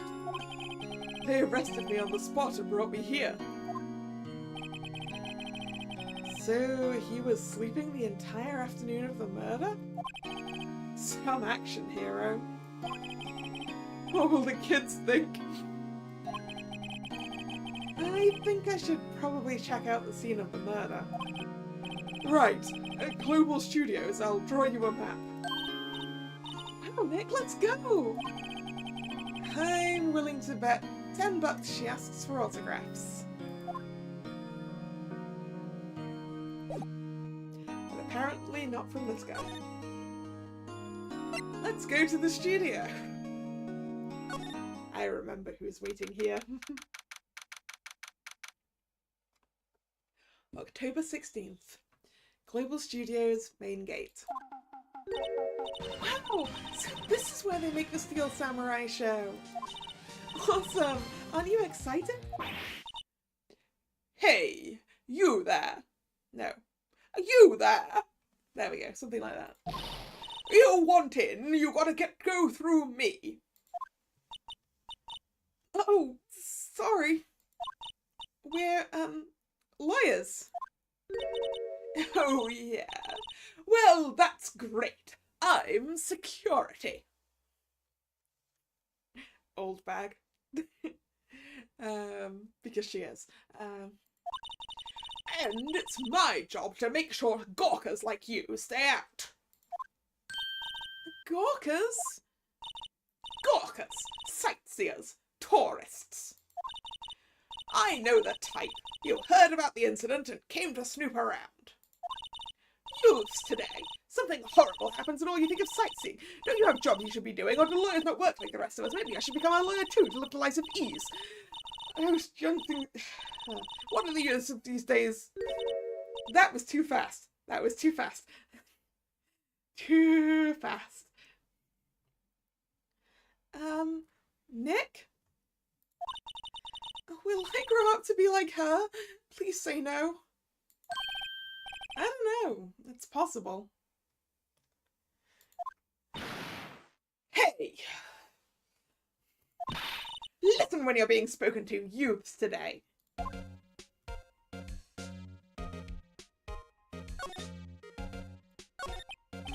So, what do you do here at the studios? At Global Studios, we make children's dreams come true. In fact, in my younger days... No, you were a star? only a little twinkle between the stars here, I'm afraid, dearie. Wow. This place has really gone downhill, you know. But 10 years ago, now that was a studio of dreams. Hammer was a big star back then, too, he was. Hammer? The victim dummy. The evil magistrate. He's been reduced to playing villains now, not exactly the best material to work with.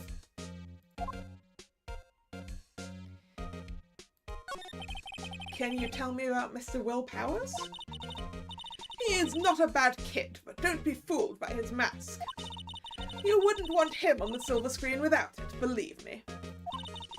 Little old ladies watching would lose their lunch. That's probably why he thought the Steel Samurai was his big chance.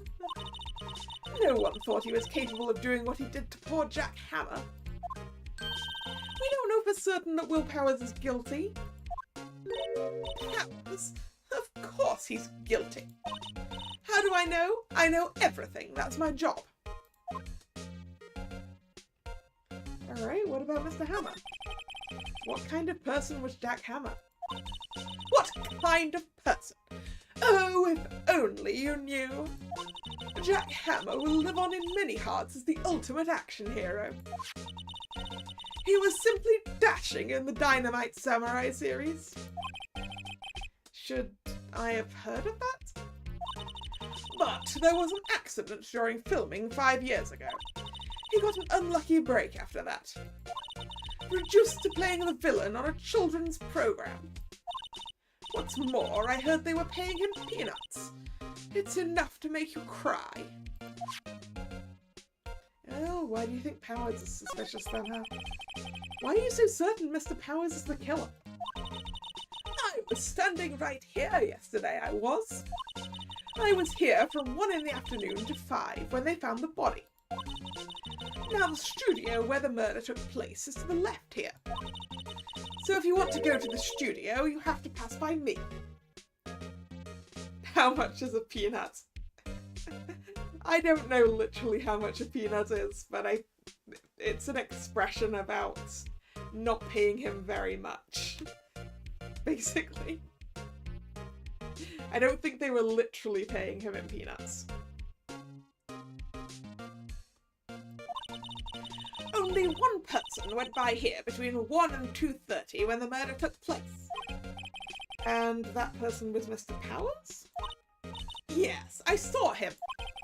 But Mr. Powers says he was sleeping in his dressing room.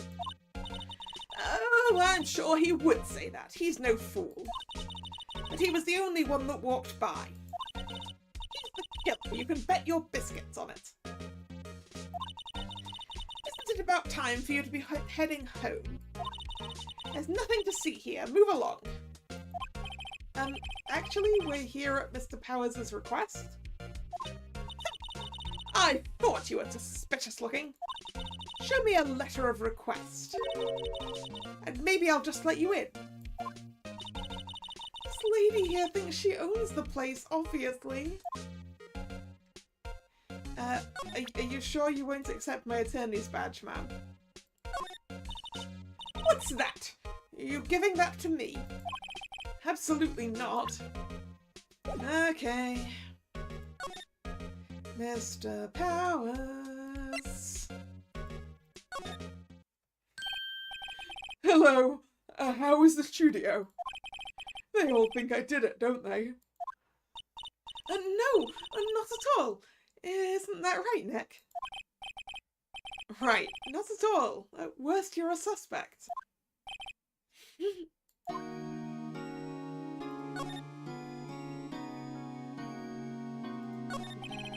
Mr. Powers, you aren't hiding anything from me, are you? Oh, what? No, I'd never do that. Earlier you said you were sleeping in your dressing room after lunch. Yes, like a baby. But the security lady says she saw you that day. She says she saw you heading towards the scene of the crime. What? That's not possible. I really don't know what to say. I was sleeping, I promise. Mr. Powers. If you want me to help you, you have to tell me the truth. I'm new to this lawyer business and I need every advantage I can get. I know. I'm sorry. But I swear to you on my mama's grave I was sleeping. Maybe the security lady only thought she saw me. What did she see? He doesn't seem to be lying. About the security guard at the main gates of the studio. Oh, the security lady? She's terrible. She called me suspicious looking. Yes, actually, she said the same thing to me before. Take off that mask, were her words, I believe. She sucks up to all the bigwigs at the studio. But let her see you stumble once and she'll never let up on you. Ah, she's got some nerve. Do you think you could light up... No, words. Wow. Do you think you could write up a letter formally requesting my representation? Of course. Yay, Powers' request. Document proving Will Powers has requested for an attorney. I just hope this will get me past that security lady. Hey, old bag. I've got the thing you wanted to see. Ma'am, have a look at this. It's a letter of request from Mr. Powers. Yes, I recognise the bold, childish scrawl. Powers' request given to the security lady. To think he would entrust his fate to youths of such unreliable appearance. Really? Really? Anyway, you may pass. But only left from here toward the studios. No going to the right. That's the employee area. No one allowed inside, pal, were my instructions. Ah, that sounds like Gumshoe. The good detective told me himself. Hey, Nick. Huh? There were maps in the security guard station. Hey, not bad. Alright, so the main gate is here. And the studios are over in that direction. And the employee area is that way. Those are 50 cents apiece, thank you. Well, time to go, Nick. 50 cents!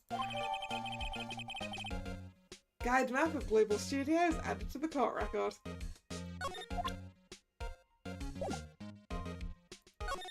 Let's get out of here.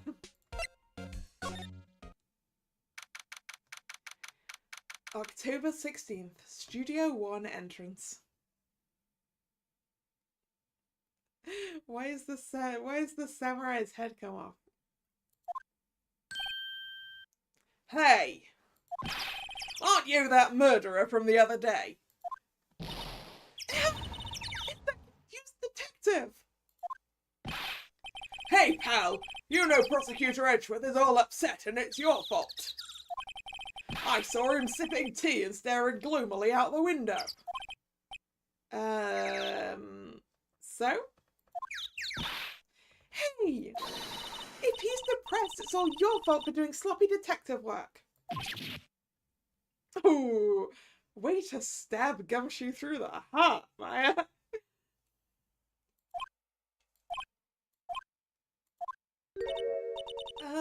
Detective?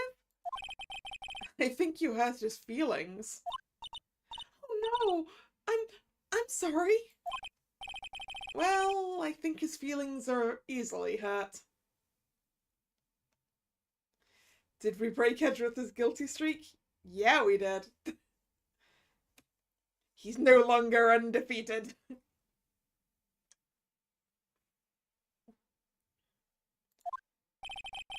You're right, pal. It's all my fault. I can blame other people all I want, but I know the truth in my heart. Hey, don't take it so hard. There's always the next case. Yeah, I suppose you're right. Hey, what exactly are you two doing here? Well, we're on this case too, pal. Huh? Hey! You can't just go around saying pal like that. That's my endearing character trait. I'd say he's a character, alright. Alright, Gumshoe, what do you know? So, how's your investigation going, Detective? Well, it's... Hey! I can't tell you that, pal! Nick, maybe you need to be a little more indirect with your questions? Right, so... Detective, mind if I take a look at what you got? What I got? The autopsy report. The latest version, if you please. Right. Sorry about what happened last time, pal. Autopsy report. Time of death. The 15th of October at 2:30 PM. Cause, pierced through the chest by a spear. Can we present our attorney badge to Gumshoe? Yeah, we can. I'll do it if you want.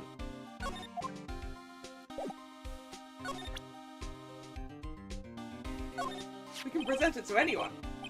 Detective, see this? This is my attorney's badge. Haha.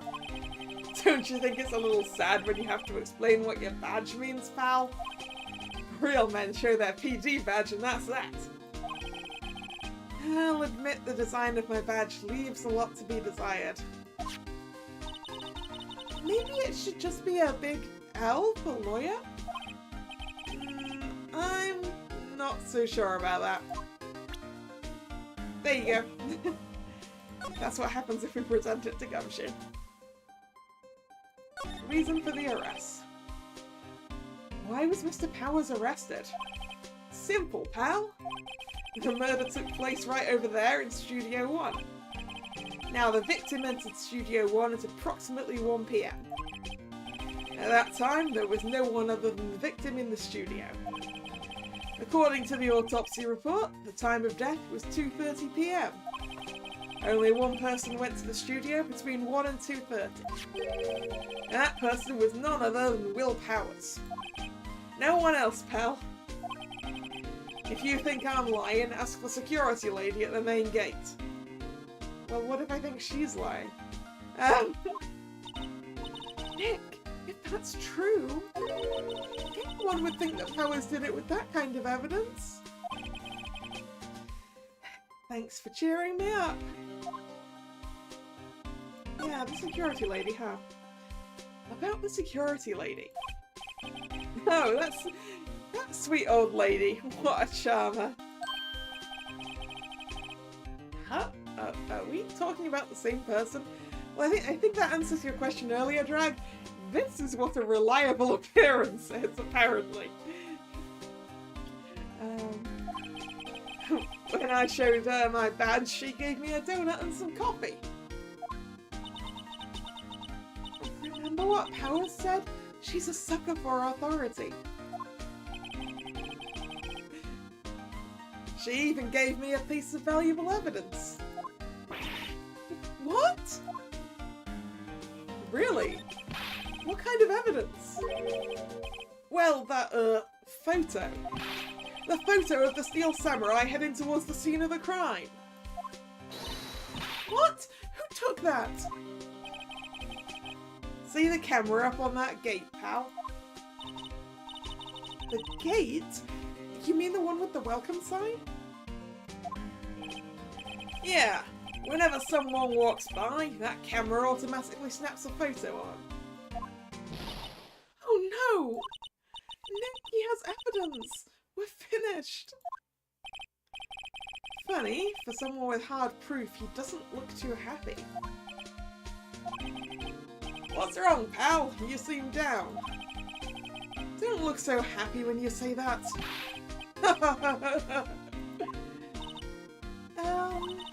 We'd like to ask the employees here some questions. Sure thing, pal. Go wherever you like. Of course, you're not going to find any clues I haven't already found. I'm glad someone around here seems to be enjoying themselves. Nick, let's go! We've got a free pass to the place. Now's our chance to check things out. I guess it is. We don't have anything else to talk to you about, do we? Alright, see you later, Gumshoe. Wait, that just sends me back to the main gate. Oh. Nick, look! That security lady is in the guard station stuffing her face with donuts. I guess all cops like their donuts. You wonder who we're going to be up against if it's not Edgeworth? Maybe it's still Edgeworth. Maybe he's back for revenge.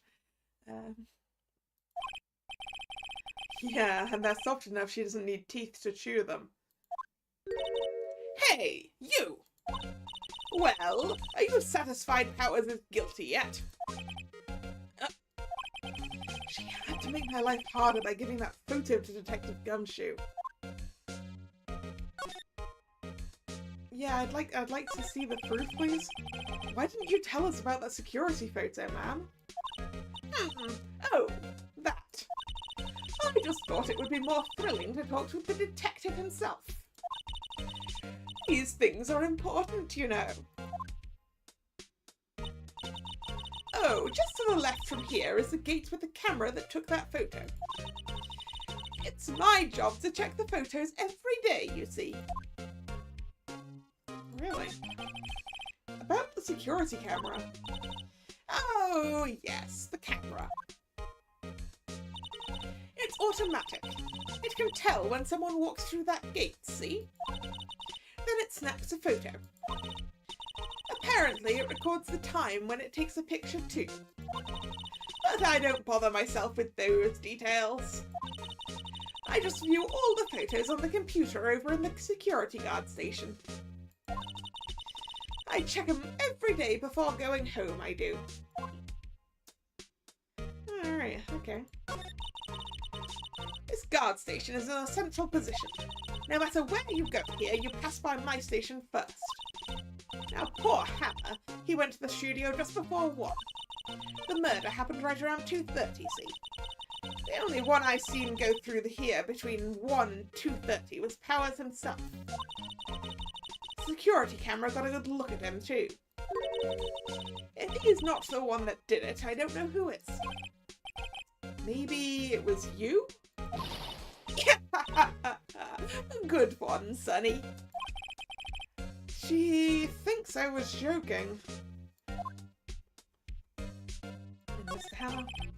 Was the victim, Mr. Hammer, a popular actor? Oh, he was the biggest star in the studio. Was? Past tense. Oh yes, he was great as the bearded samurai. That too, yes.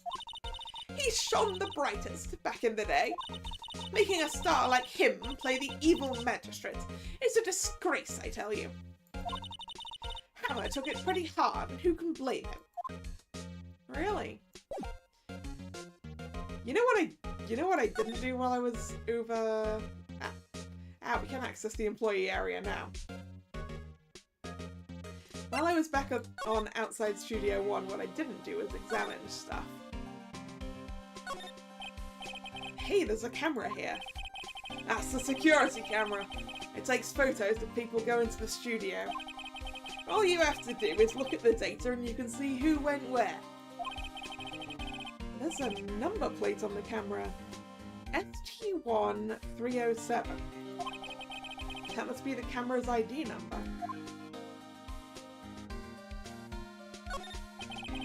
Studio mascot. I guess it's a monkey of some kind? What kind of monkey has a nose like that? He's holding a sign in his hand. right to Studio 1, left to Studio 2. What's up with that thing? It looks kind of busted. Oh, the wind was pretty strong yesterday and the head broke off. It took that tree down with it too. Oh yeah.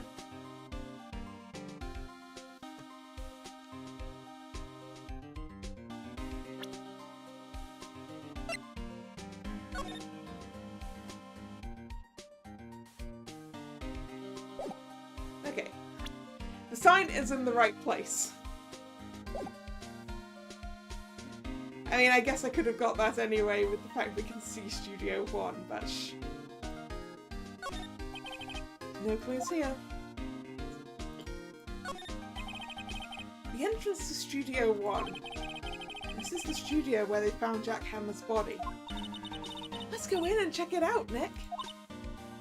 Hey, it's locked. Looks like you need a card key to get in. It makes sense that they would want to keep the non-employees out. So you need a card key to get into Studio 1. I wonder what... There must be records of card key use, right?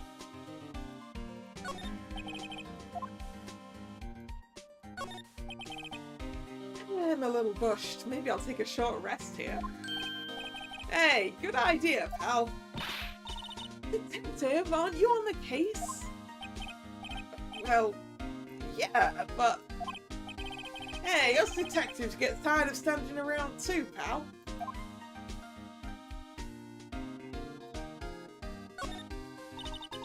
There's a big welcome sign above the path. Yeah, apparently the studio's fallen on tough times. They started letting people in on days they aren't filming. They make a bit of extra money by charging for admission. Huh, you sure know a lot about this place, detective. You know, you could always quit being a detective and work here. Yeah, what perfect timing with the studio mascot down for the count. Huh, just what's that supposed to mean, pal?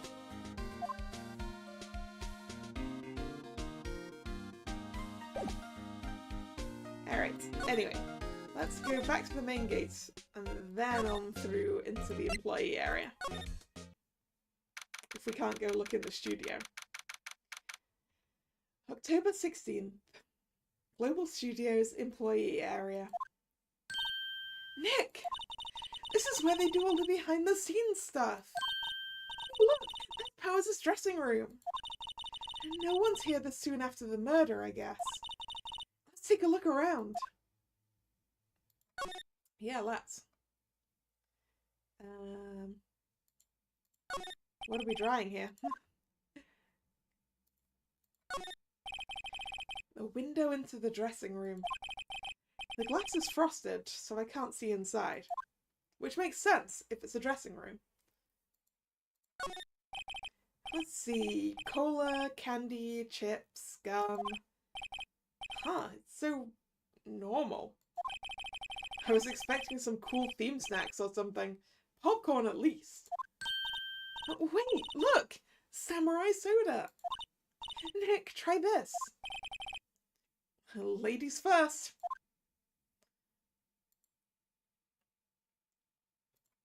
Speaking of samurai soda, is that what this is? The remains of yesterday's lunch are scattered around.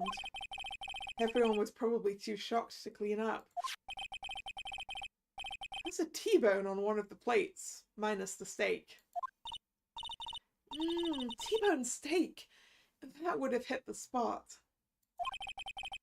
You just had a burger! Yeah, but I have a second stomach just for steaks. What? I see that she's converted the use of her dessert stomach. Nothing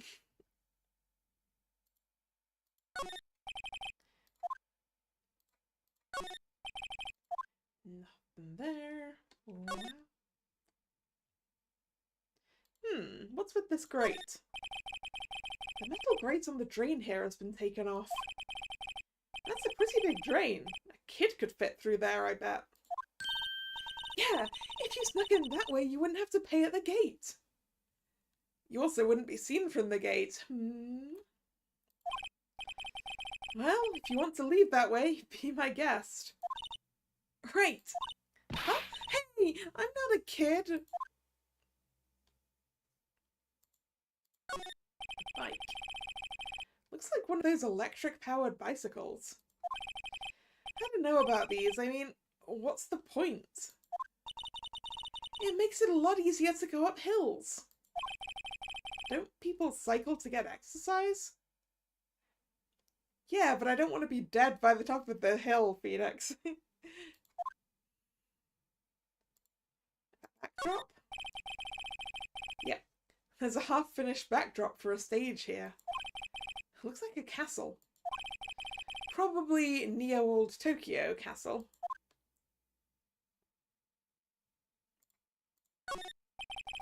No clues here.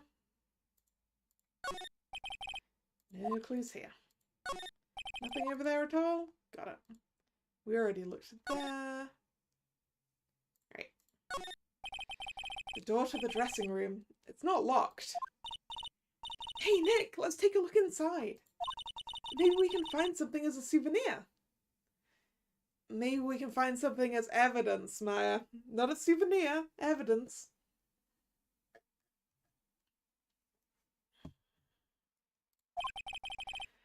What do you mean, find? You never know. There might be something like the samurai spear. We don't need a spear. And that's the murder weapon, for crying out loud. There's a sign by the dressing room door. Will Powers. Must be neat to be the star and have your own room like this.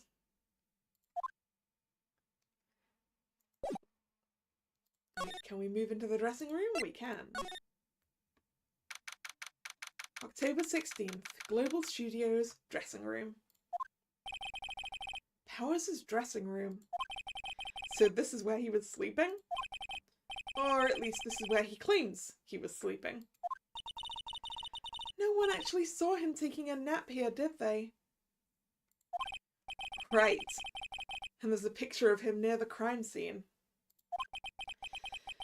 I hope he's telling the truth. For his sake.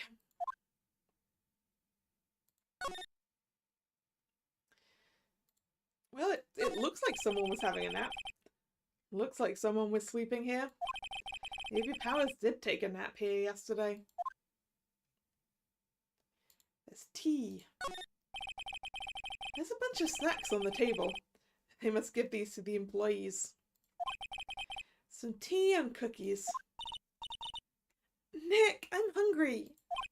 You just had a burger. Yeah, but I have a separate stomach for sweets. Do you have 3 stomachs, or is the stomach for sweets and steaks the same? How many stomachs does this girl have?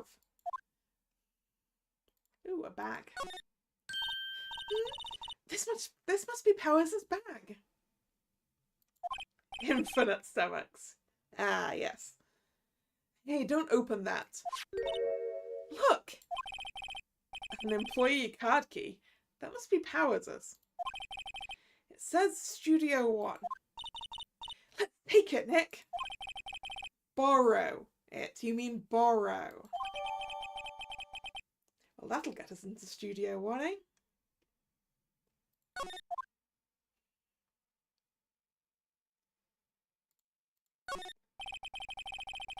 There's a vast array of cosmetics here. Oh! The wig he used in Samurai Boogie Woogie! Nick, try this on! No. And how can you tell the name of a show just by looking at a wig? I, kind of like samurai movies. Kinda?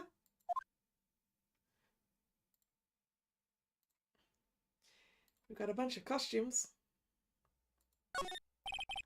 One of them looks like it's Shinsengumi. There's some regular suits in among the costumes here. Those must be his own clothes. It'd be fun to wear one of the costumes. I'd say you were already wearing one myself.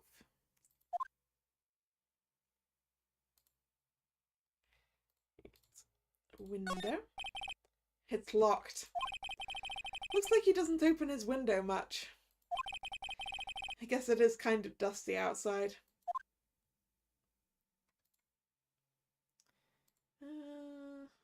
Drawers. No clues. Anything else in the bag? I wonder what else is inside Powers' bag. Stop that! My partner, the thief in training.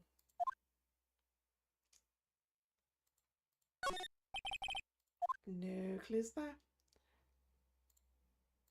Mirror? They always have mirrors like this in dressing rooms. I see my hair is still nice and spiky, just how I like it. That's probably everything we can look at in here. Maybe the store? No. Alright, let's take our borrowed keycard to Studio 1 then. After I go get myself some more water. I will be back.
And I'm back.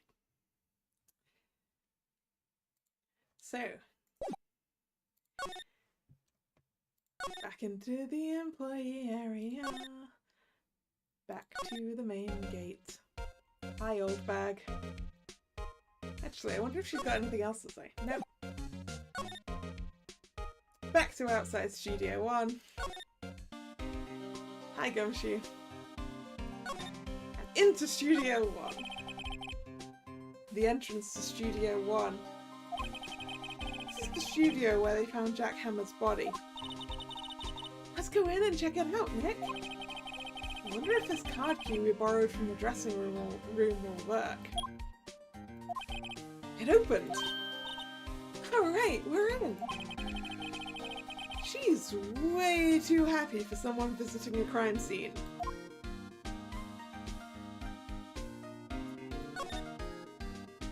Inside Studio 1. October 16th, Studio 1. Why doesn't Studio 2 get any attention? Even if we wanted to, we can't get to it past that fallen tree, right?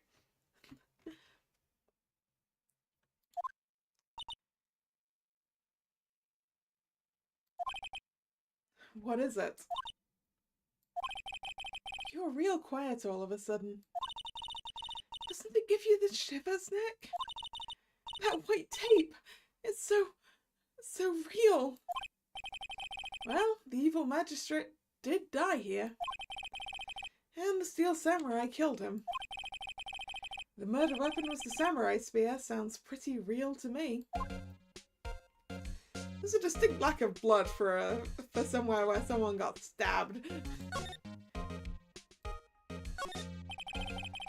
They outlined where Jack Hammer's body lay with tape. His body was found still inside the evil magistrate costume.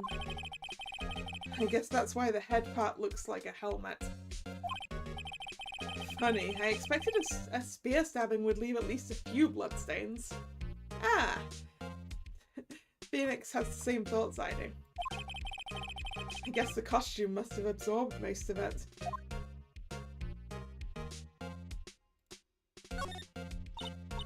Look, a ladder! That's a step ladder.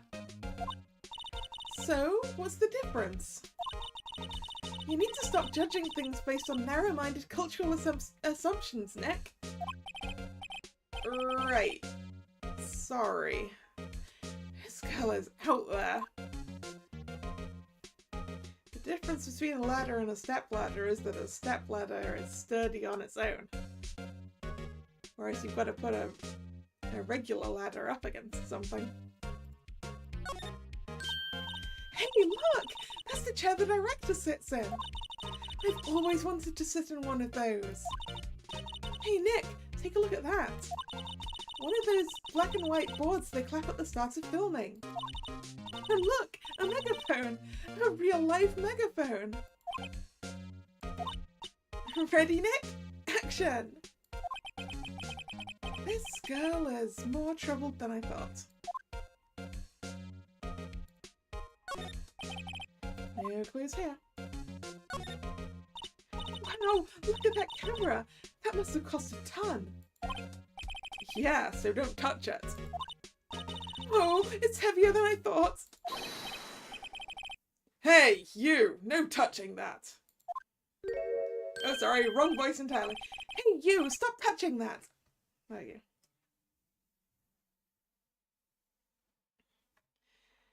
go. Sorry. My partner is kinda, you know. You know? No, I don't know. Who are you? Who, me? I'm an assistant here. I help with props and stuff, moving them around, ordering new ones, etc. We're lawyers representing Mr. Will Powers. Oh, you're WP's people. WP? Oh, Will Powers, WP, I get it. I don't envy you guys one bit. But do what you can for WP, okay?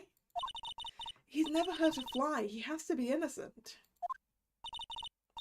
Don't worry, leave it to us.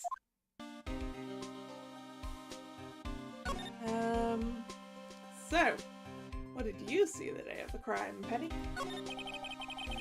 Could you tell me anything about the day of the murder? Yes, I was in the studio the whole day. I was the only assistant on staff that day, you see. Only one assistant? Yes, well, the studios isn't doing so well right now. And yesterday was only rehearsal for our action sequences. Oh, I see. In the morning, we went through the action sequences in the employee area. I just saw the That sphere seems to have been broken. WP and Hammer were there, along with everyone else.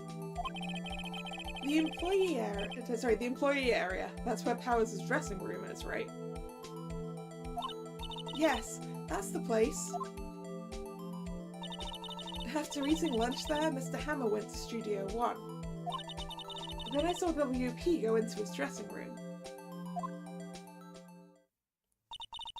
But I didn't see either of them after that. Did you know that Mr. Powers was sleeping in his room? No, I wouldn't go in there unless I had some urgent message for him. I mean, it's his private... What kind of a girl do you think I am? Oh, what kind? No, I'm sure you're a fine girl. Sorry? So much for getting a confirmation of Powers' alibi. What do we do, Nick? We haven't found anything. If WP was the only one who came to the studio, then he has to be the killer. They even have a photograph.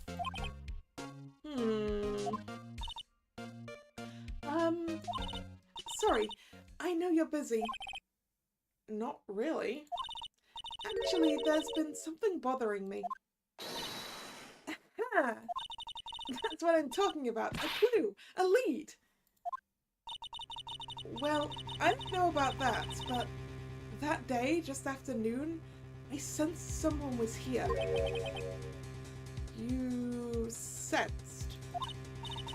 Yes, several times.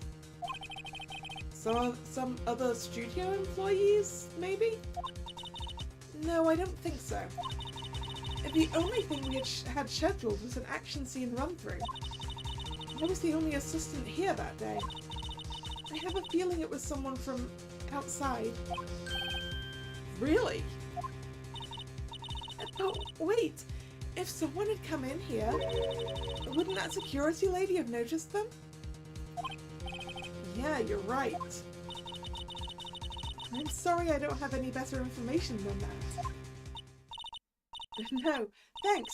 That helps us a lot. Anything helps. Let's go put that security lady on the spot.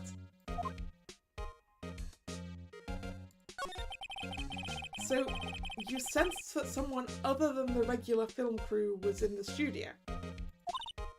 Yes, I think.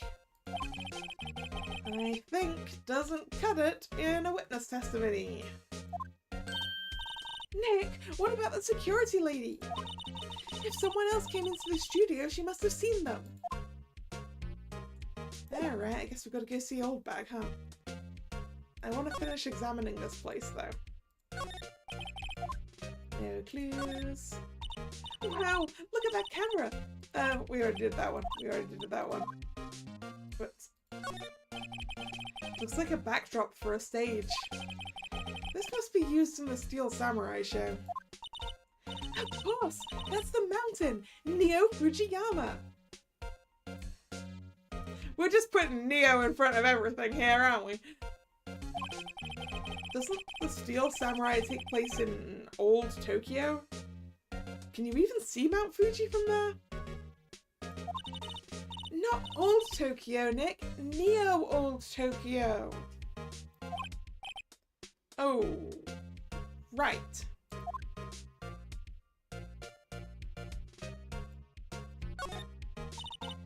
What's this? That's for reflecting light. They call it a reflecting screen or something like that. The assistant holds it during filming. Huh. What? Where's all your enthusiasm for all things entertainment? Well, all lighting is fine, but I'd want to be the director. Or maybe the Steel Samurai. I think she's being serious. Alright, that's maybe everything? What is this? Okay, I think that's everything. Guess we gotta go talk to Old Bag again.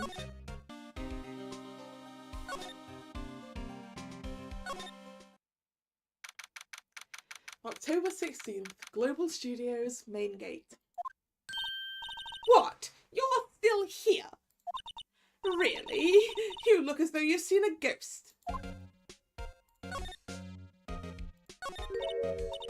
What? I saw that suspicious look on your face.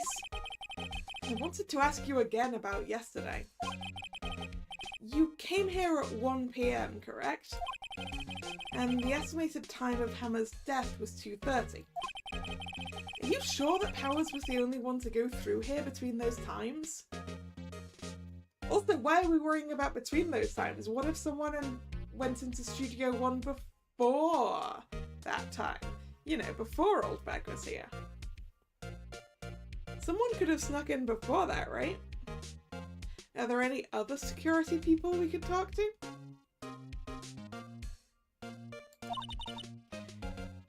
Sure as can be.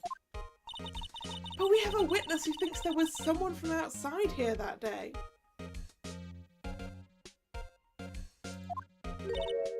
What? Are you absolutely sure you were watching the whole time?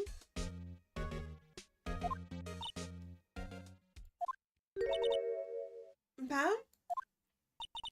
Who was it? Who told you that? Who dares question me?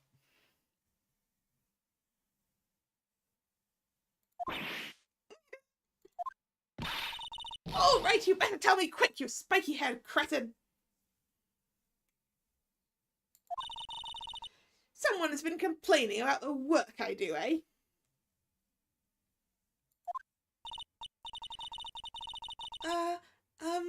We were just talking to the assistant in Studio 1. Ha! She's not even a full-time employee! All you young'uns are like that nowadays, running for saying this and that.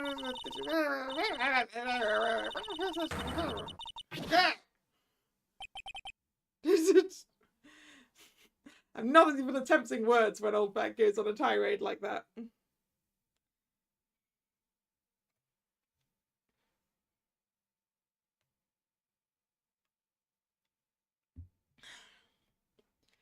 She left. Well, Nick, this is our chance to do what we can without her looking over our shoulders. Yeah, let's sneak into the security booth. The computer that runs the studio security cameras. Nick, maybe we can see that photo of Powers with this computer. Yeah, maybe. Should I try the computer? Yes. Okay, let's give it a try. You know how to work these things, Nick? Looks like I just have to enter in a few numbers. Let's see. First I need the date of the murder. Looks like the camera turned on at 1 PM that day. 1 PM. That was when the security lady arrived at the guard station. Please enter the number of the security camera. Oh, I don't remember.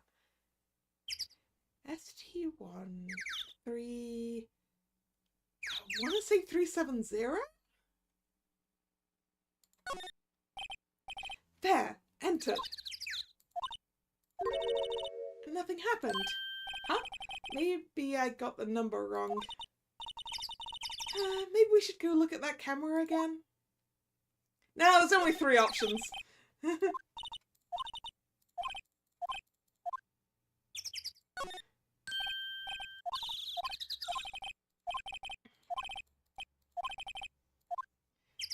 307.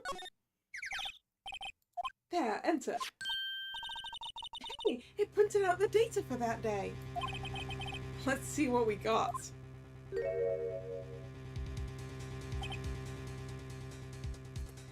Yeah, that's not decisive evidence.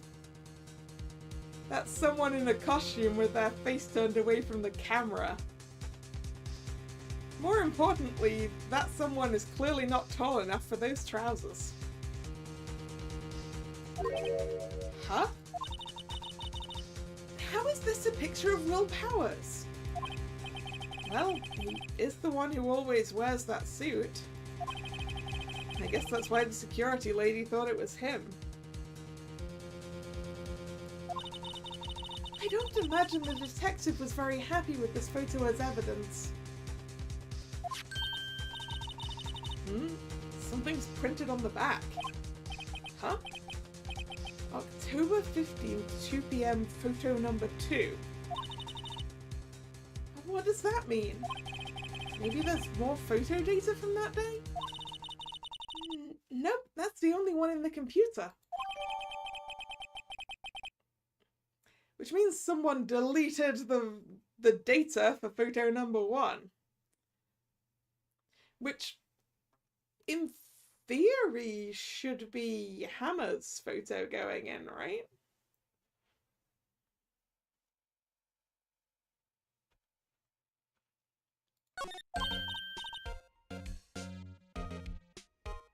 Hey, Nick!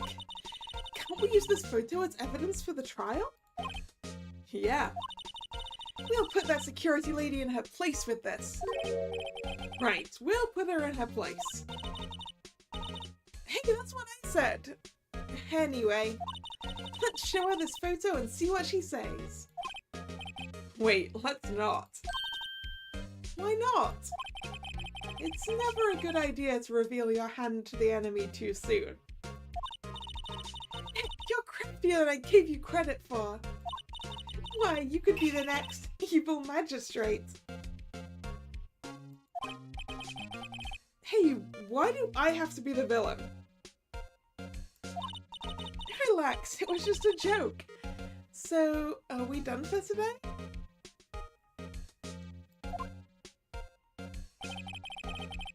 I think this photo is what we needed for the trial.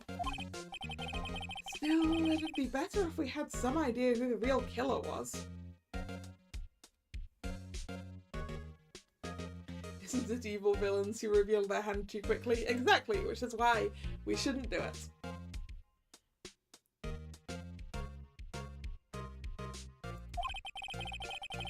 Maybe it really is that security lady.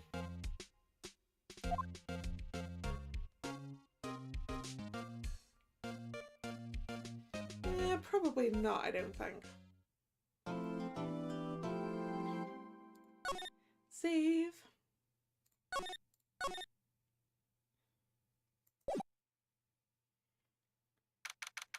October 18th, 10 a.m, District Court, courtroom number 4.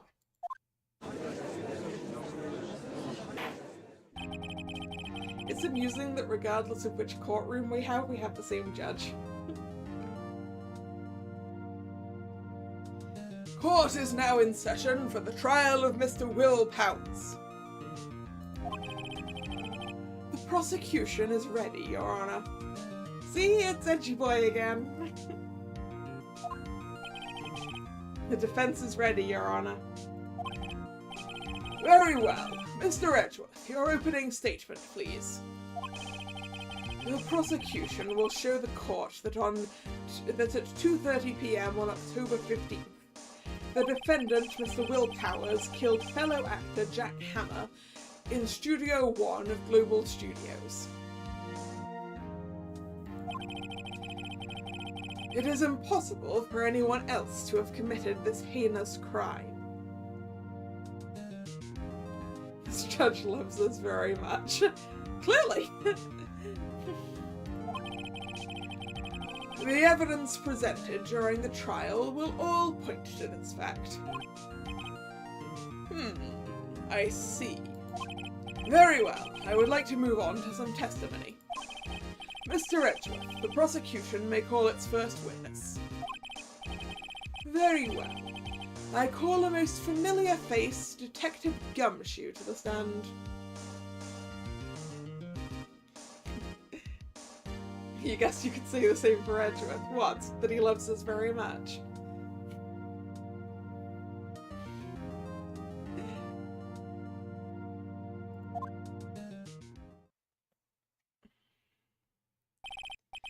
Detective, if you would briefly describe this case to the court. Yes, sir. I'll explain with the guide map here. To understand this case, it's important to grasp the layout of the studios, see? This here is the employee area. The actors did a run-through of their action scenes during the morning here.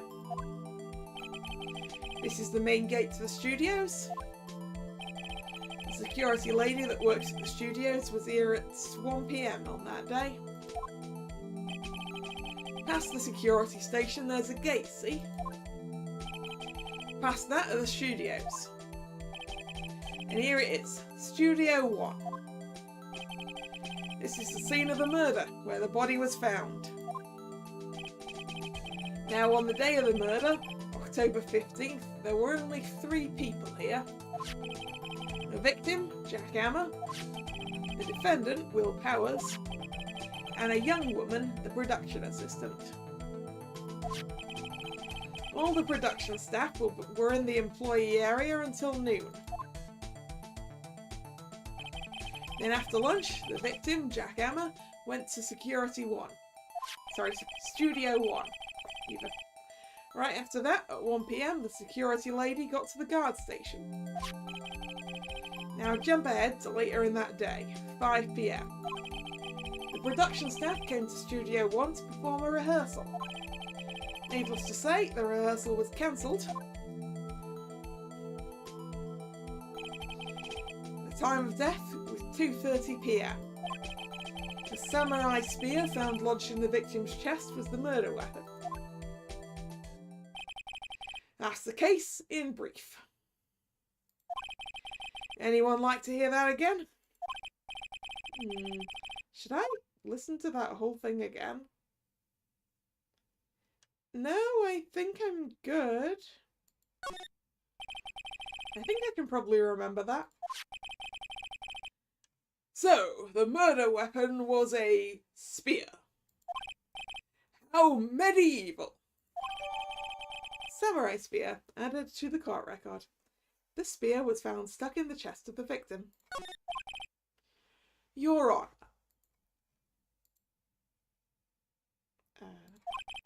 This case is quite simple if you ask one question. And that question is, what did the security lady at the guard station see? Understood. Let's call the security officer to the stand.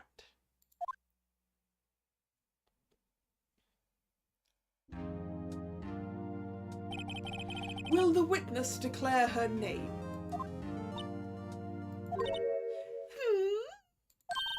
My, aren't you a handsome fellow? I'm afraid I'm a bit flustered. Your name, please. Oh, dearie, no need for you to be embarrassed. Just call me Grandma. Your name, please.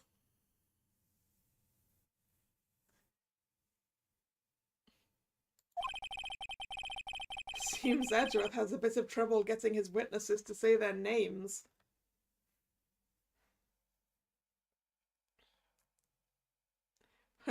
What are you thinking, Drag? What can't be right? Wendy Oldfag, dearie. So just call me Grandma. Even when I was young, I was an old bag. All children would make fun of me. There was this boy. He called me old bag and I just cried. Objection!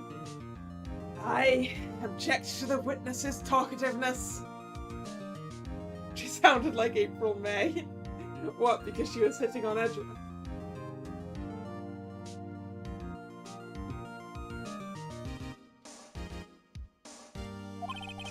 Objection sustained.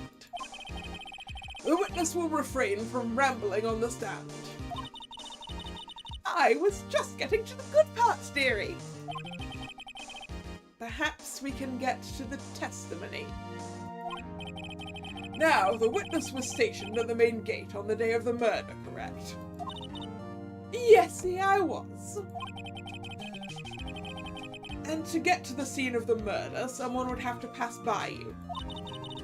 You know your stuff. dearie. You may begin your testimony. She sure is one hell of an old bag.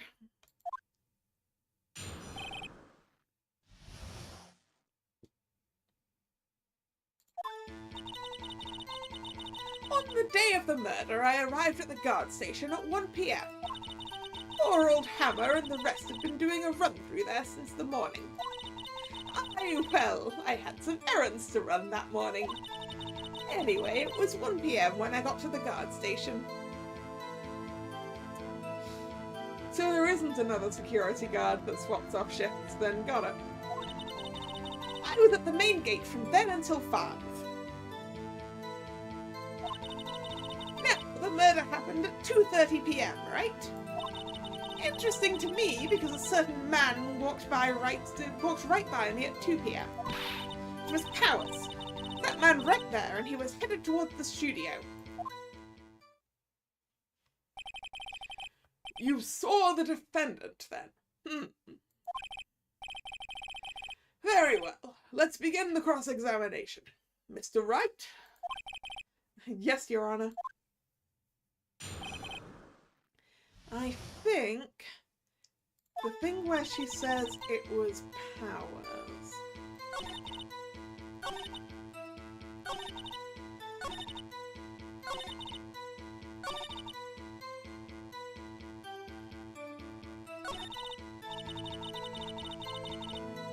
Right, I'm gonna present the picture to this. It's like, well, how do you know it was him then? Because honestly, look at this. There's no way this is the person who's supposed to be in this costume. The trouser legs are too long.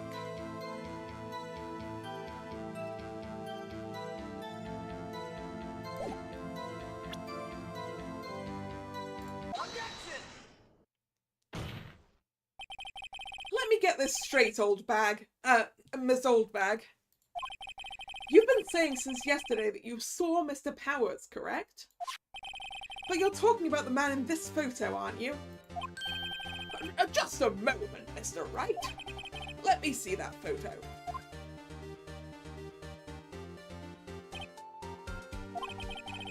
What is this exactly? None other than the Steel Samurai, defender of Neo-Old Tokyo. Miss Old Bag. Is this the Mr. Powers that you saw? Of course! Didn't your mama teach you any sense, sonny? Anyone can plainly see that's Powers, right? No, they can't. Well, I mean, I wonder. True, Mr. Powers does play the role of the Steel Samurai. But that doesn't mean Mr. Powers is the Steel Samurai. I know that! I wasn't born yesterday! No one in this court is accusing you of that, Miss, witness. He's having trouble calling her Old Bag, apparently. However, you do not have proof that the person in this photo is Mr. Will Powers, do you? Nosy old man. Of course I have proof. Really? What? Oh? Even Edgeworth is surprised. The prosecution would like to ask the witness. You can call her April if you want, but maybe you should call her November instead. I should not be making age jokes.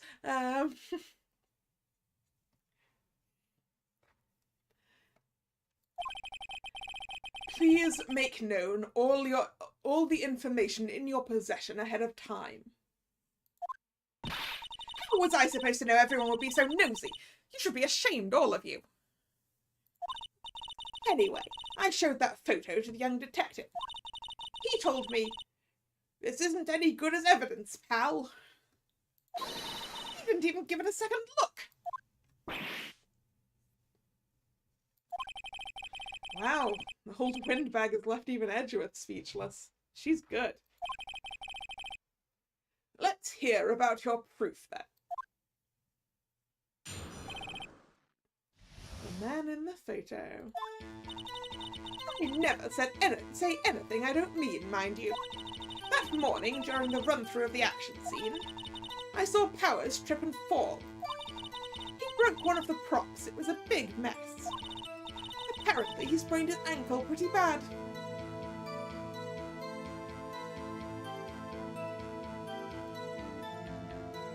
I mean, yes, April is further away from Wright now. That is true.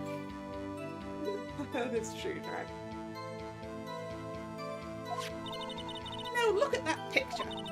You can see he's dragging his leg. See? Clear as day. Yeah, he's dragging it because the trousers are too long. That's how I knew it was Powers. Happy?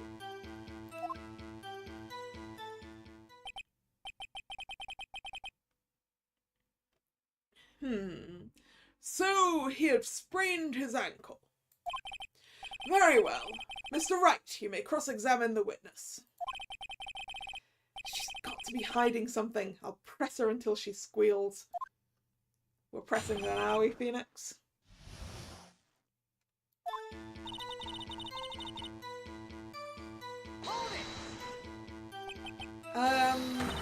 Whippersnapper!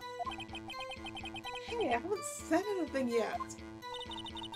I'll have you know that I'm not pointing fingers at anyone behind their backs. Everything I've said is on the straight and narrow. The up and up. Youth today always whining about each other, pointing fingers. It's enough to make an old lady cry. Mr. Wright, please, for all our sakes, try not to upset the witness. I think Edgeworth has met his match.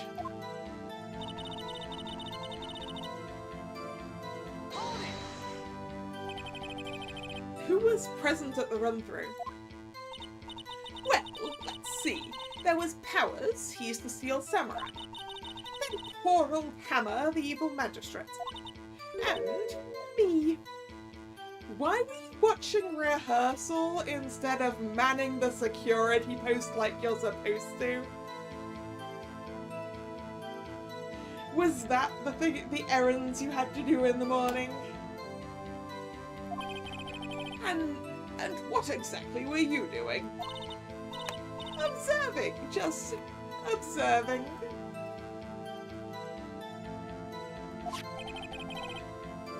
What about the assistant? Oh, she was off moving backdrops around and such. So she didn't see the run-through then.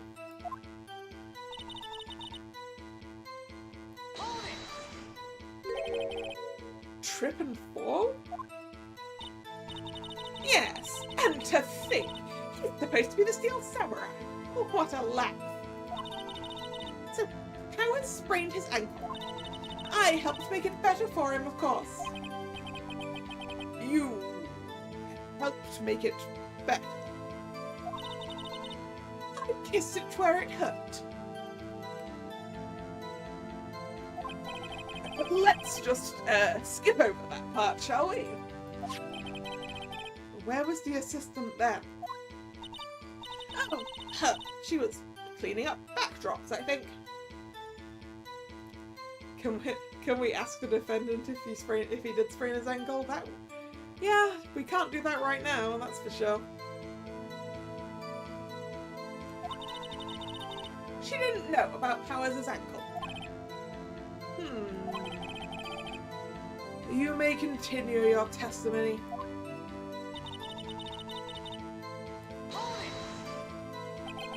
He broke a prop? Sure did. His own samurai spear. His samurai spear, the murder weapon. Luckily, I was there with my duct tape to fix it. This strikes me as a significant detail. I'd better write this down in the court record. A break in the shaft has been mended with duct tape.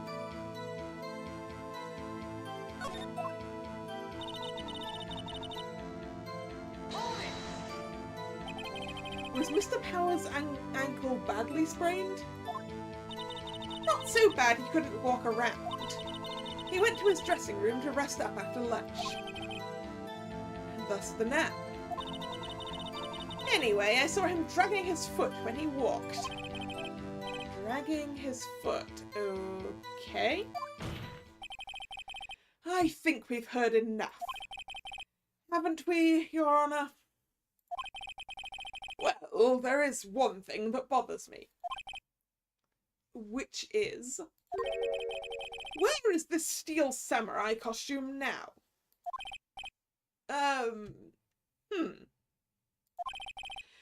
Actually, well, we couldn't find it. Oh. We're looking, though.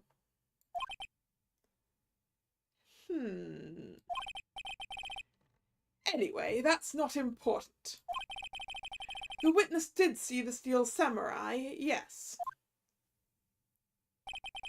And it is clear that the person in the steel samurai suit was Mr. Will Powers. I suppose that's right. No, that's still conjecture, I feel. You sure you're sure, Your Honour? Object. Hold it right there. We keep talking possibilities, but we have to agree that this photo shows the steel samurai. Nowhere in this photo can you see Mr. Will Powers. The defense has a point. I also wonder if someone else not caught on camera could have killed Mr. Hammer. We have to consider that possibility also. Then allow me to remove that doubt from your mind, Your Honour. Will the witness continue her testimony, please?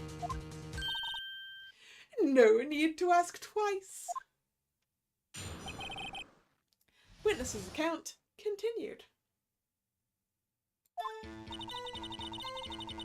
The time of poor Hammer's death was 2:30 p.m, true?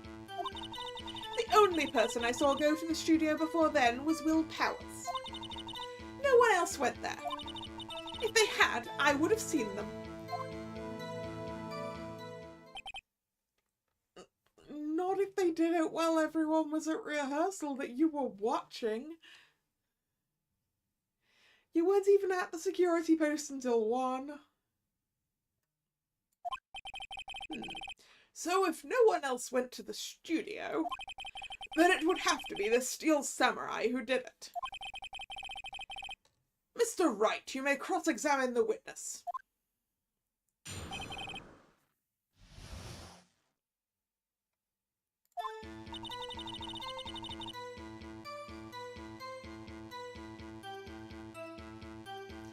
You feel sorry for the person who has to type up the tangent. Poor court reporter. Well, they're trained for this. How do you know that? Didn't I just explain? I gave donuts to the young detective. And then, after some rubbish about it being a secret, pal, he told me everything. Yeah, that sounds like our Gumshoe. I see Detective Gumshoe shares his fellow officer's fondness for donuts.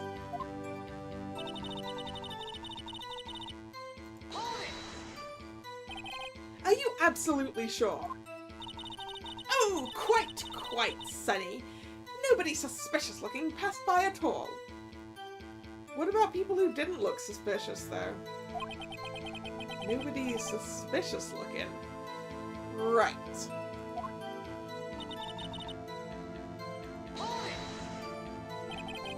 What about before you got to the guard station?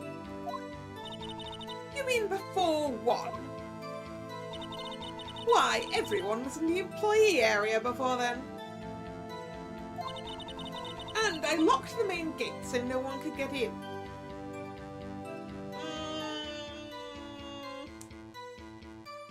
I don't know, that gate doesn't look very high. Not to mention, if they had, I would have seen it. Are you sure? The witness has answered the question. Anyone going into the studio had to pass by the witness. That's right, Sonny. You let him have it, Edgy Boy. Oh, I knew I'd got Edgy Boy from somewhere, and now I regret it. Edgy Boy. Old Windbag sure has balls. Oh, well, you know what I mean. Old windbags have a way of skipping over important details, after all. Or, for that matter, entirely forgetting them. How convenient. Something for you to look forward to, perhaps. Okay, I think we know that photo was photo number 2. So no one else went there, I think.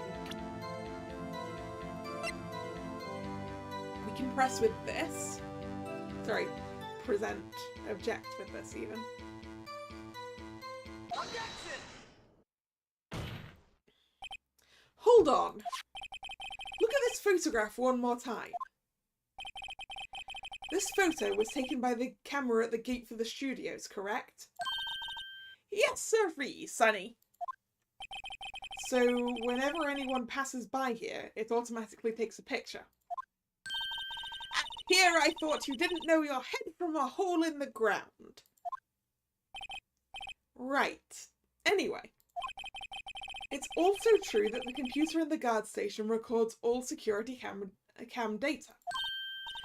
Oh, you know, if you wanted to work at the studio, we might have an opening. That very computer printed out this photo. Note that on the back of the photo are printed the words October 15th, 2 PM, photo number 2. Even I know that means it was taken at 2 PM on October the 15th. Really, Sonny? Actually, I knew that too. The issue here is the bit at the end where it says photo number 2. Photo number 2. The computer only held data for one photo on that day. Don't you think that's odd? Shouldn't this photo be photo number 1 if it really was the only photo? Order! Order! Please tell the court what you mean by this, Mr. Wright. Actually, that's what I want to ask the witness. This evidence shows that not 1 but 2 people went to the studio that day. Yet there's only data for one of the photos. Who raised the data for the other photo? Only someone with access. The security lady herself. You! Watch your mouth, whippersnapper! The only person I saw that day was Will Powers. But the camera on the gate fired twice. That means 2 people went by. Well, yes, that's what it would seem to mean. Can the witness explain this to the court? I don't understand these newfangled computer things. Gee boy, help! Yeah? Believe me, I want to, but I don't know what this means either. Some help you are. You're a whippersnapper too.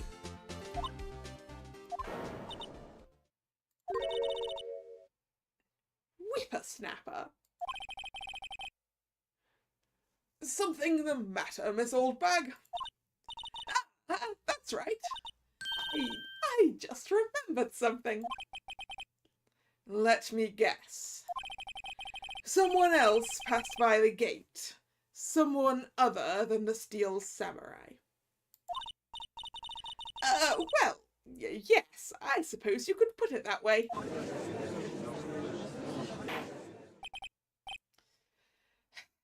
I see. Your testimony, please.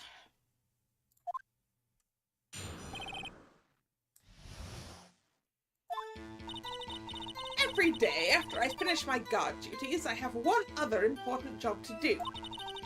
I go through the photos recorded on the security computer and check them. I throw out any photos that aren't suspicious looking, you see. Come to think of it, now I remember throwing out one photo that day. Miss Oldback.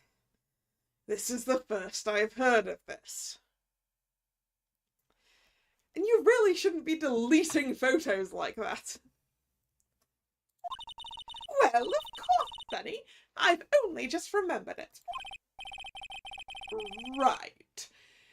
Anyway, Mr. Wright, please begin the cross-examination. Well, I'd say this was a turn for the unexpected, but I kind of expected this.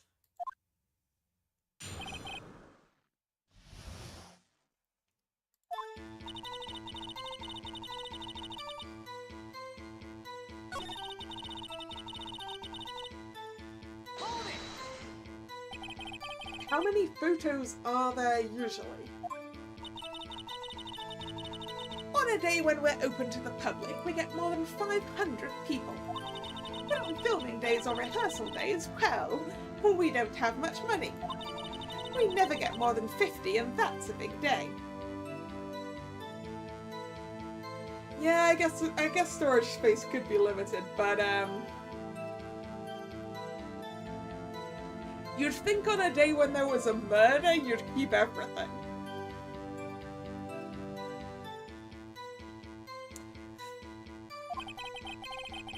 Do you back up all of the security camera data? Well, they keep telling me to, yes. But those computers are just so frustrating.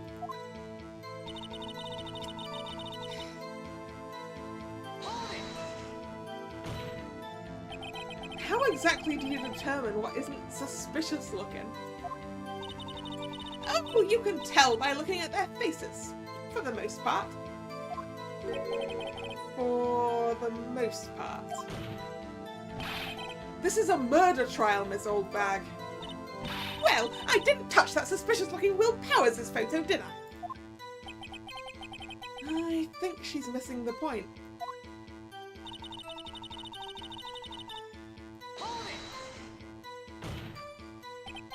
Well, who in the heck was in the photo you erased?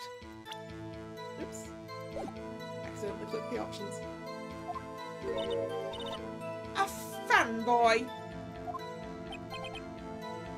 Fanboy? Samurai fanboys, real freaks if you ask me. They get information about the rehearsals from gosh knows where. They're always hanging about. One was there that day. Wait a second.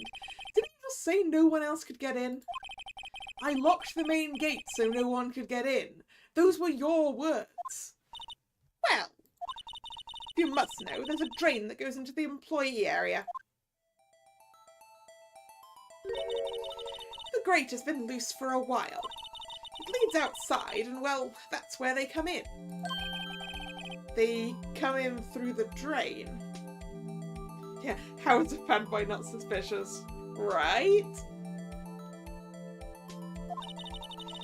I told you they were freaks. And they're kids, children, whippersnappers. Kids? So, on the photo that you erased, it's a boy, probably 2nd or 3rd grade. And I don't have a good point of reference on that one. Because, I don't know how that works for either Japan or America. A 2nd or 3rd year in the UK would be...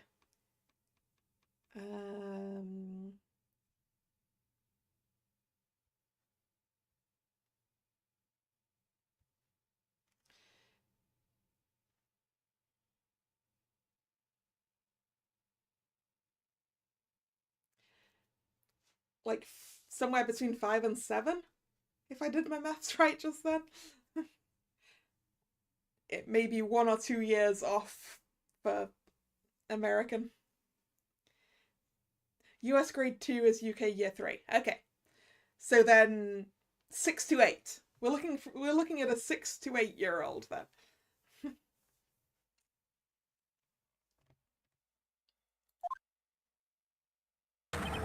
What?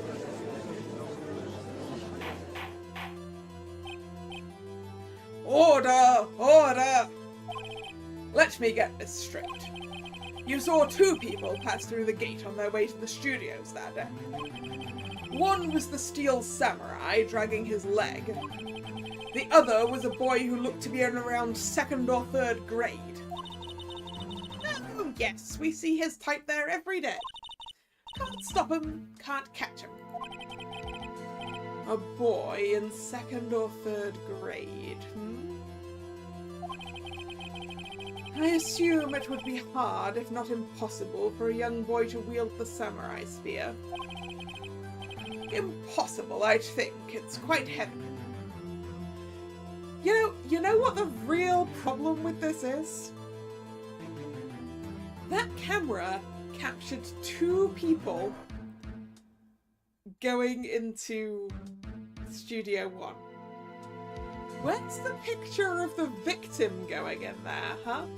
Where's the picture of the victim?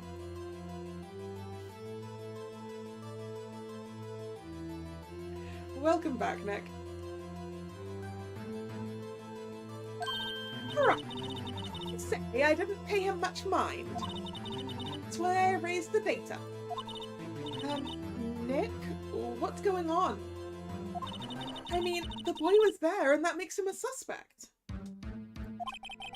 Yeah, and they're already trying to unsuspect him. What if it was snapped in too? I think it was just the tip that fell off, but then again, I really want to know what that prop is made of.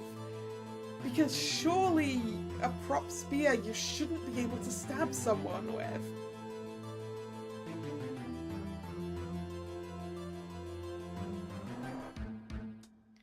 I would expect it to be like, the tip to be like rubber or foam.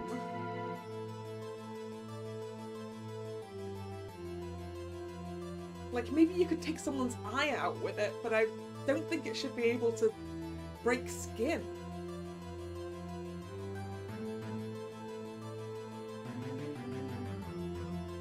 Not just the victim's photo, but the whole staff team later at 5 PM. Yeah, that's true.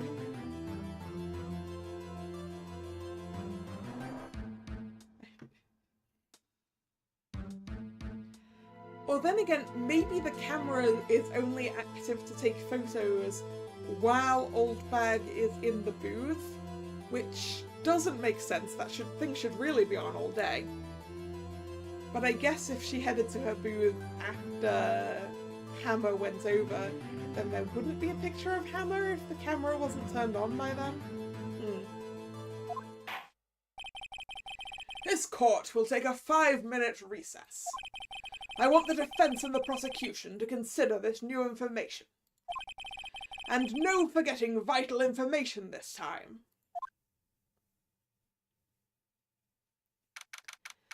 October 18th, 11:08 AM, District Court Defendant Lobby number 3. Mr. Powers. Yes?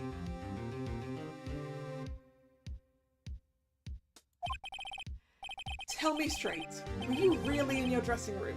You didn't go to the studio? I didn't go to the studio. I was sleeping, honest. So, who was the steel samurai in that security photo? How should I know?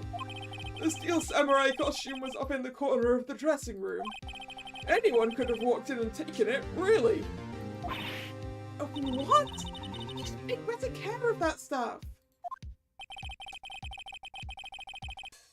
I couldn't imagine anyone would want to steal a steel samurai costume. Defending Sabretooth. Yeah, he does kind of look like him, doesn't he?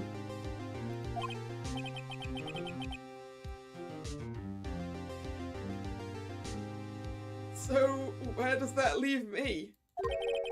It doesn't look good. You're the only likely suspect right now. Nick? What are we going to do? First, we play for more time. We'll start targeting someone else who could conceivably have done this. Right! And it'll take them so long to shoot us down that we can get another day. Right. But if we pick the wrong person, we might lose on the spot.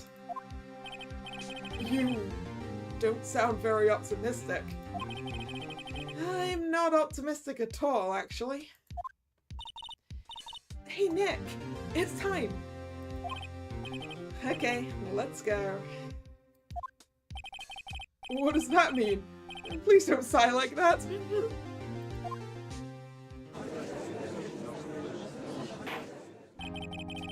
Court will now reconvene for the trial of Mr. Will Powers.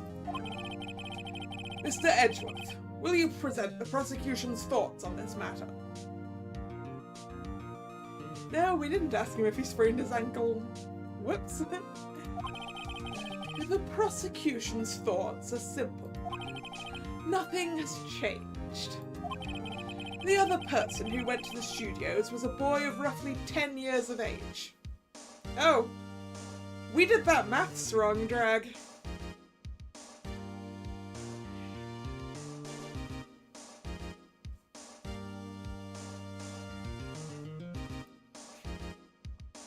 Maybe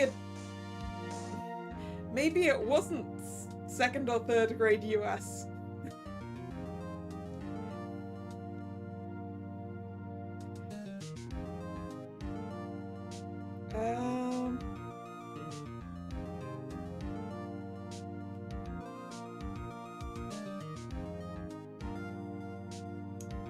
Right. Let's look at...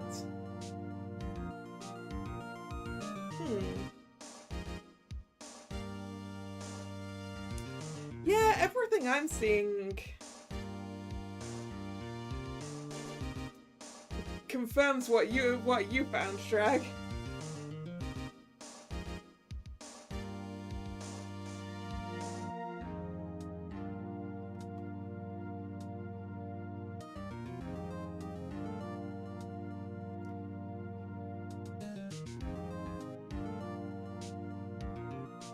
Yeah, actually, I'm seeing one that says grade 2 to 3 is like 7 to 9 now, but that's not roughly 10, Edgeworth. Edgeworth can't do maths. Where else in the world calls it grade? I mean, Japan, apparently. Apparently Korea as well. According to the table I'm looking at.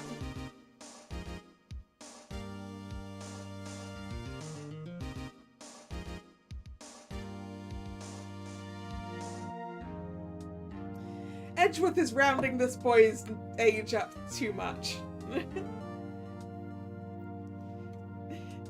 If someone told me that that the culprit was a boy around years 3 to 4, school-wise, I would have gone with roughly 8 because that's the middle age for those years.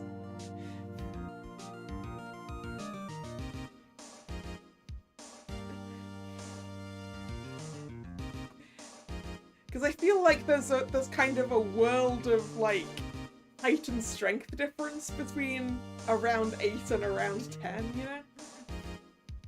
I don't know. The photo we do have may not be hard evidence, but there is still no one else who could have committed this crime. I call for a verdict of guilty for the defendant, Mr. Will Powers. Very well. Mr. Wright, your thoughts? The defense disagrees with the prosecution's claim. There is another person who could have committed this crime. Order! Interesting. Let us hear who you have in mind. However, be aware that this court does not look kindly on accusing the innocent. If you accuse someone who is obviously innocent, you will be penalized.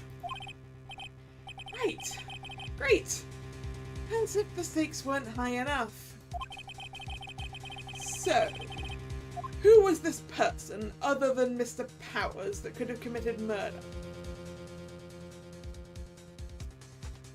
Well, let's see. If we're assuming that the person in the Steel Samurai costume must have known that Mr. Powers had sprained his ankle and was dragging his foot, then it has to be someone who saw that happen, which apparently the assistant girl didn't. The grade school boy is going to be far, far too small. Like, as I said, I feel like the person in this costume is too short for it. But even so, they are still taller than the majority of kids of that age.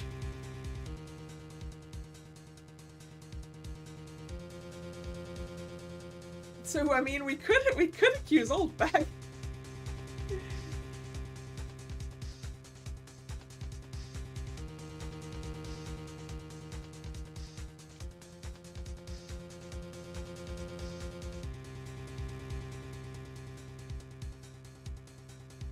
How are we meant to find this grade school boy? Yeah.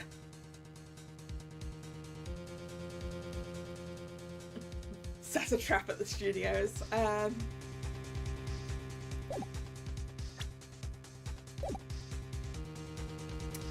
I would like to save.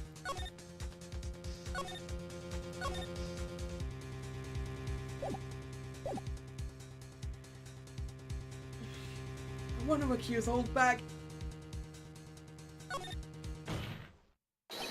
It was the security lady, Wendy Oldbag. Who? The Steel Samurai is dragging his leg in this picture. That means whoever was in the suit knew about that morning's injury. Maybe because they had been watching the action scene run through. There was only one person other than Powers and Hammer who knew about the injury. The security lady, Oldbag. What? Whippersnapper! We already know she doesn't like Powers. Order! Order! Is this true, Oldbag? Oldbag? That's Miss Oldbag to you! Miss Oldbag was standing was standing guard alone at the main gate. She was by herself. In other words, she has no alibi. She could have briefly left her post to steal the Steel Samurai costume, then slipped into Studio 1, the scene of the murder. Why would she go through the trouble of wearing the Steel Samurai costume? Simple, Your Honor. She knew the camera at the gate would take her picture. If she was in his costume, she could point the finger at Mr. Powers. I see. Excellent deductive reasoning, Mr. Wright. Oh yeah, right here. Sherlock Holmes 2, baby! That's odd. Isn't this the part where Edgeworth pounces? Doesn't he usually jump up with an objection and some new damning evidence? Well, Mr. Edgeworth, does the prosecution have an opinion on this matter? The prosecution has no meaningful objections at this time. What? What's that supposed to mean? Oh, so you all think I did it? Is that it? Gee boy, don't just sit there, do something! What's my move? Maybe now's my chance to take this the whole way? Press further or give Granny a break. No, we press! The very same reasoning that makes Mr. Powers a suspect in this case can be used to cast doubt on Miss Oldbag's actions on that day. But why would I do something so horrible to poor Hammer? You forget that Mr. Powers lacks a clear motive too. Indeed. Did it. Now Windbag is one of the suspects. No hard feelings, I hope. Wait just a minute. What about the other person who went to the studio? The boy! The one whose photo I erased. He's only a grade schooler though, as you said. 2nd or 3rd grade, was it? That doesn't matter. When I was that age, I could pin my old man in 10 seconds tops. Your thoughts, Mr. Wright? That boy is not the killer. What? How can you be so sure? Oh, or is it be nice to the kids and mean to your elders, Dave, whippersnapper? I have proof. Proof? Indeed, then let's see this proof, Mr. Wright. How old do you think Mr. Powers is? I've got to be 30s, maybe? We can probably find out, actually. Profiles. He's 23. He's actually younger than I thought he was.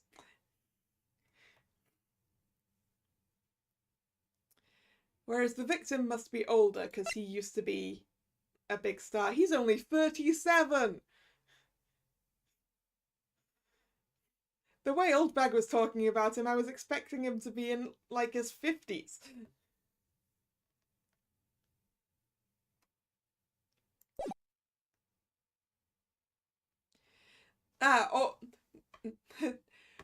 I believe she's using old man in the colloquial term as in her dad.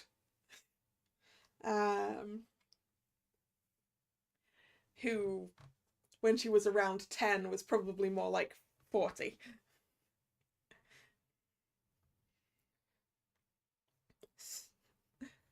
Still older than Mr. Powers, that's true.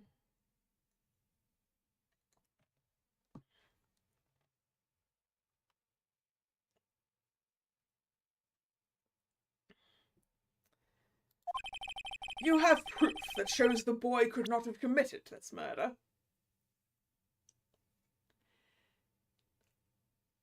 The key card. Someone who isn't an employee couldn't get into Studio One in the first place. Take that!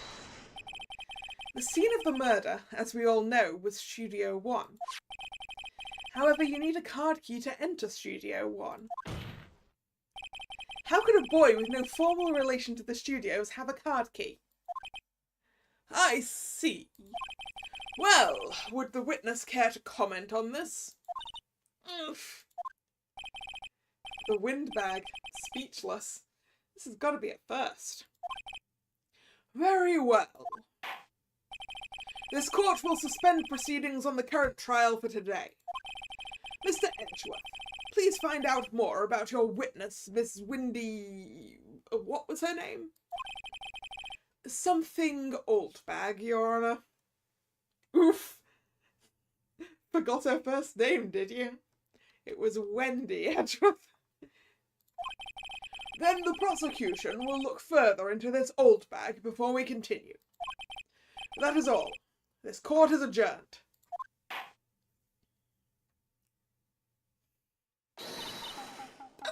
Wait a second! I'm not just going to sit here while you run off barking up the wrong tree. Me? Talking. Oh, great. Stop the presses. The windbag wants to talk. Miss Oldbag, what is this all about? Have you omitted something from your testimony? Actually, if you must know, there's something I was told not to talk about. Not to talk about? By who? Huh? You mean it wasn't Edgeworth who told her not to talk? Well, testify.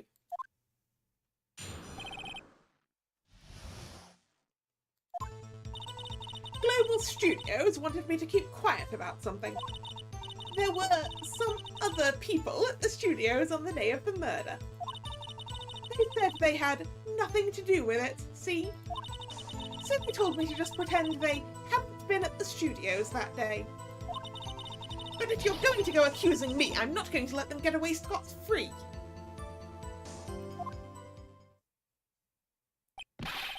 Miss Oldbag, this is crucial information. Why did you keep this from the court until now? Ain't you been listening? They told me to shut my trap, and I always do what I'm told. Lies. She's trying to save her own skin. That's why she's talking now. No, this isn't a bad dream, Your Honor. Witness the power of the old bag. Mr. Wright, your cross-examination.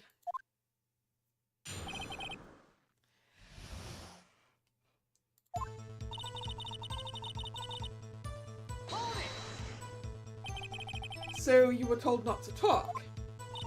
That's right, and by the studio and TV bigwigs, no less. Why didn't I hear about this? Don't be too hard on yourself, Sonny. We were all in on it.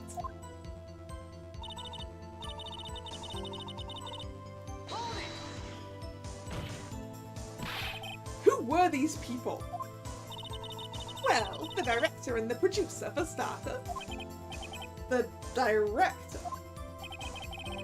We should have known something was fishy. How could they have done a run-through of their action scene without a director?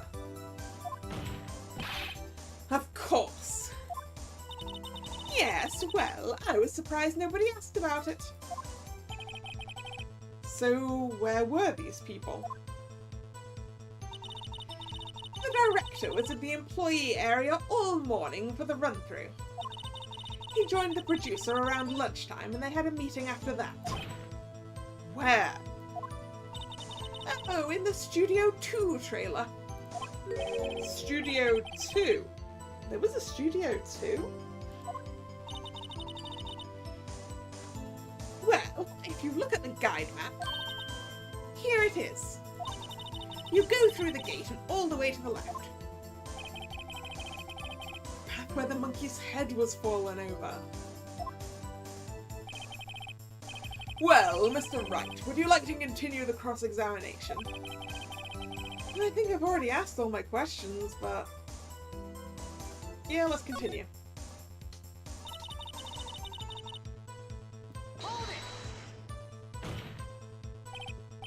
Miss Oldbag, this is a trial for murder.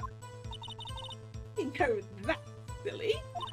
Still, they were pretty convincing about having nothing to do with it. They gave me a little bonus on the side. So, you got your bonus and you still talked. Wow, bribery. They totally had nothing to do with it. I think I've asked all the questions I have to ask. Alright, fine, Phoenix.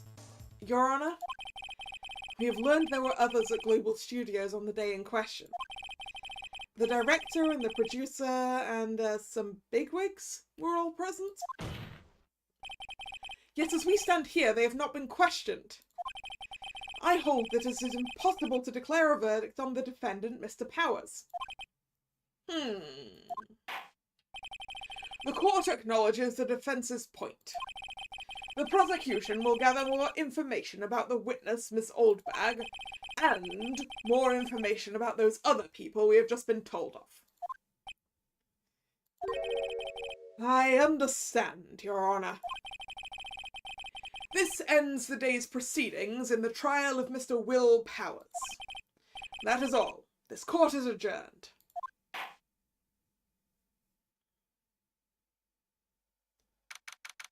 October 18th, 1:04 p.m. District Court, Defendant Lobby, number 3. Thank you so much, Mr. Wright. I was right to ask you to defend me. Aw, really? It's nothing. Oh, or should I... We'll be going down to the studios to do some more investigating. We have to find out some more about this director and producer. They'll be turning up in the next trial as witnesses for certain. So now's my chance to get material for the cross-examination. So, Nick... Yeah, I do... Maybe Defendant Lobby 3 is attached to courtroom number 4. Drag. I don't know.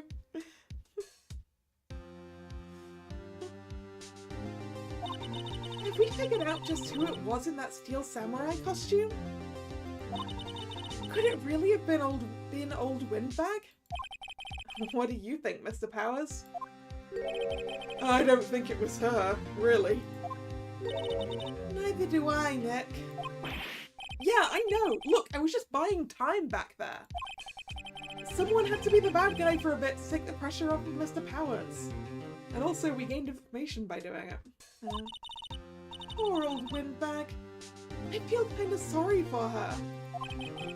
Well, she wasn't winning any points in there, with or without my accusation. Okay, let's get down to the studios. Right, we'll be back to visit you soon. Thanks. Thanks, guys. To be continued.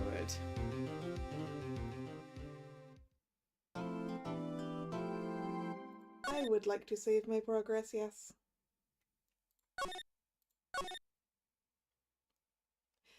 And I feel like between this natural stopping place and the time, it feels better to stop here than to get partway into our investigation before we stop. So I'm gonna call it here slightly early. So thank you very much for watching. It's been fun.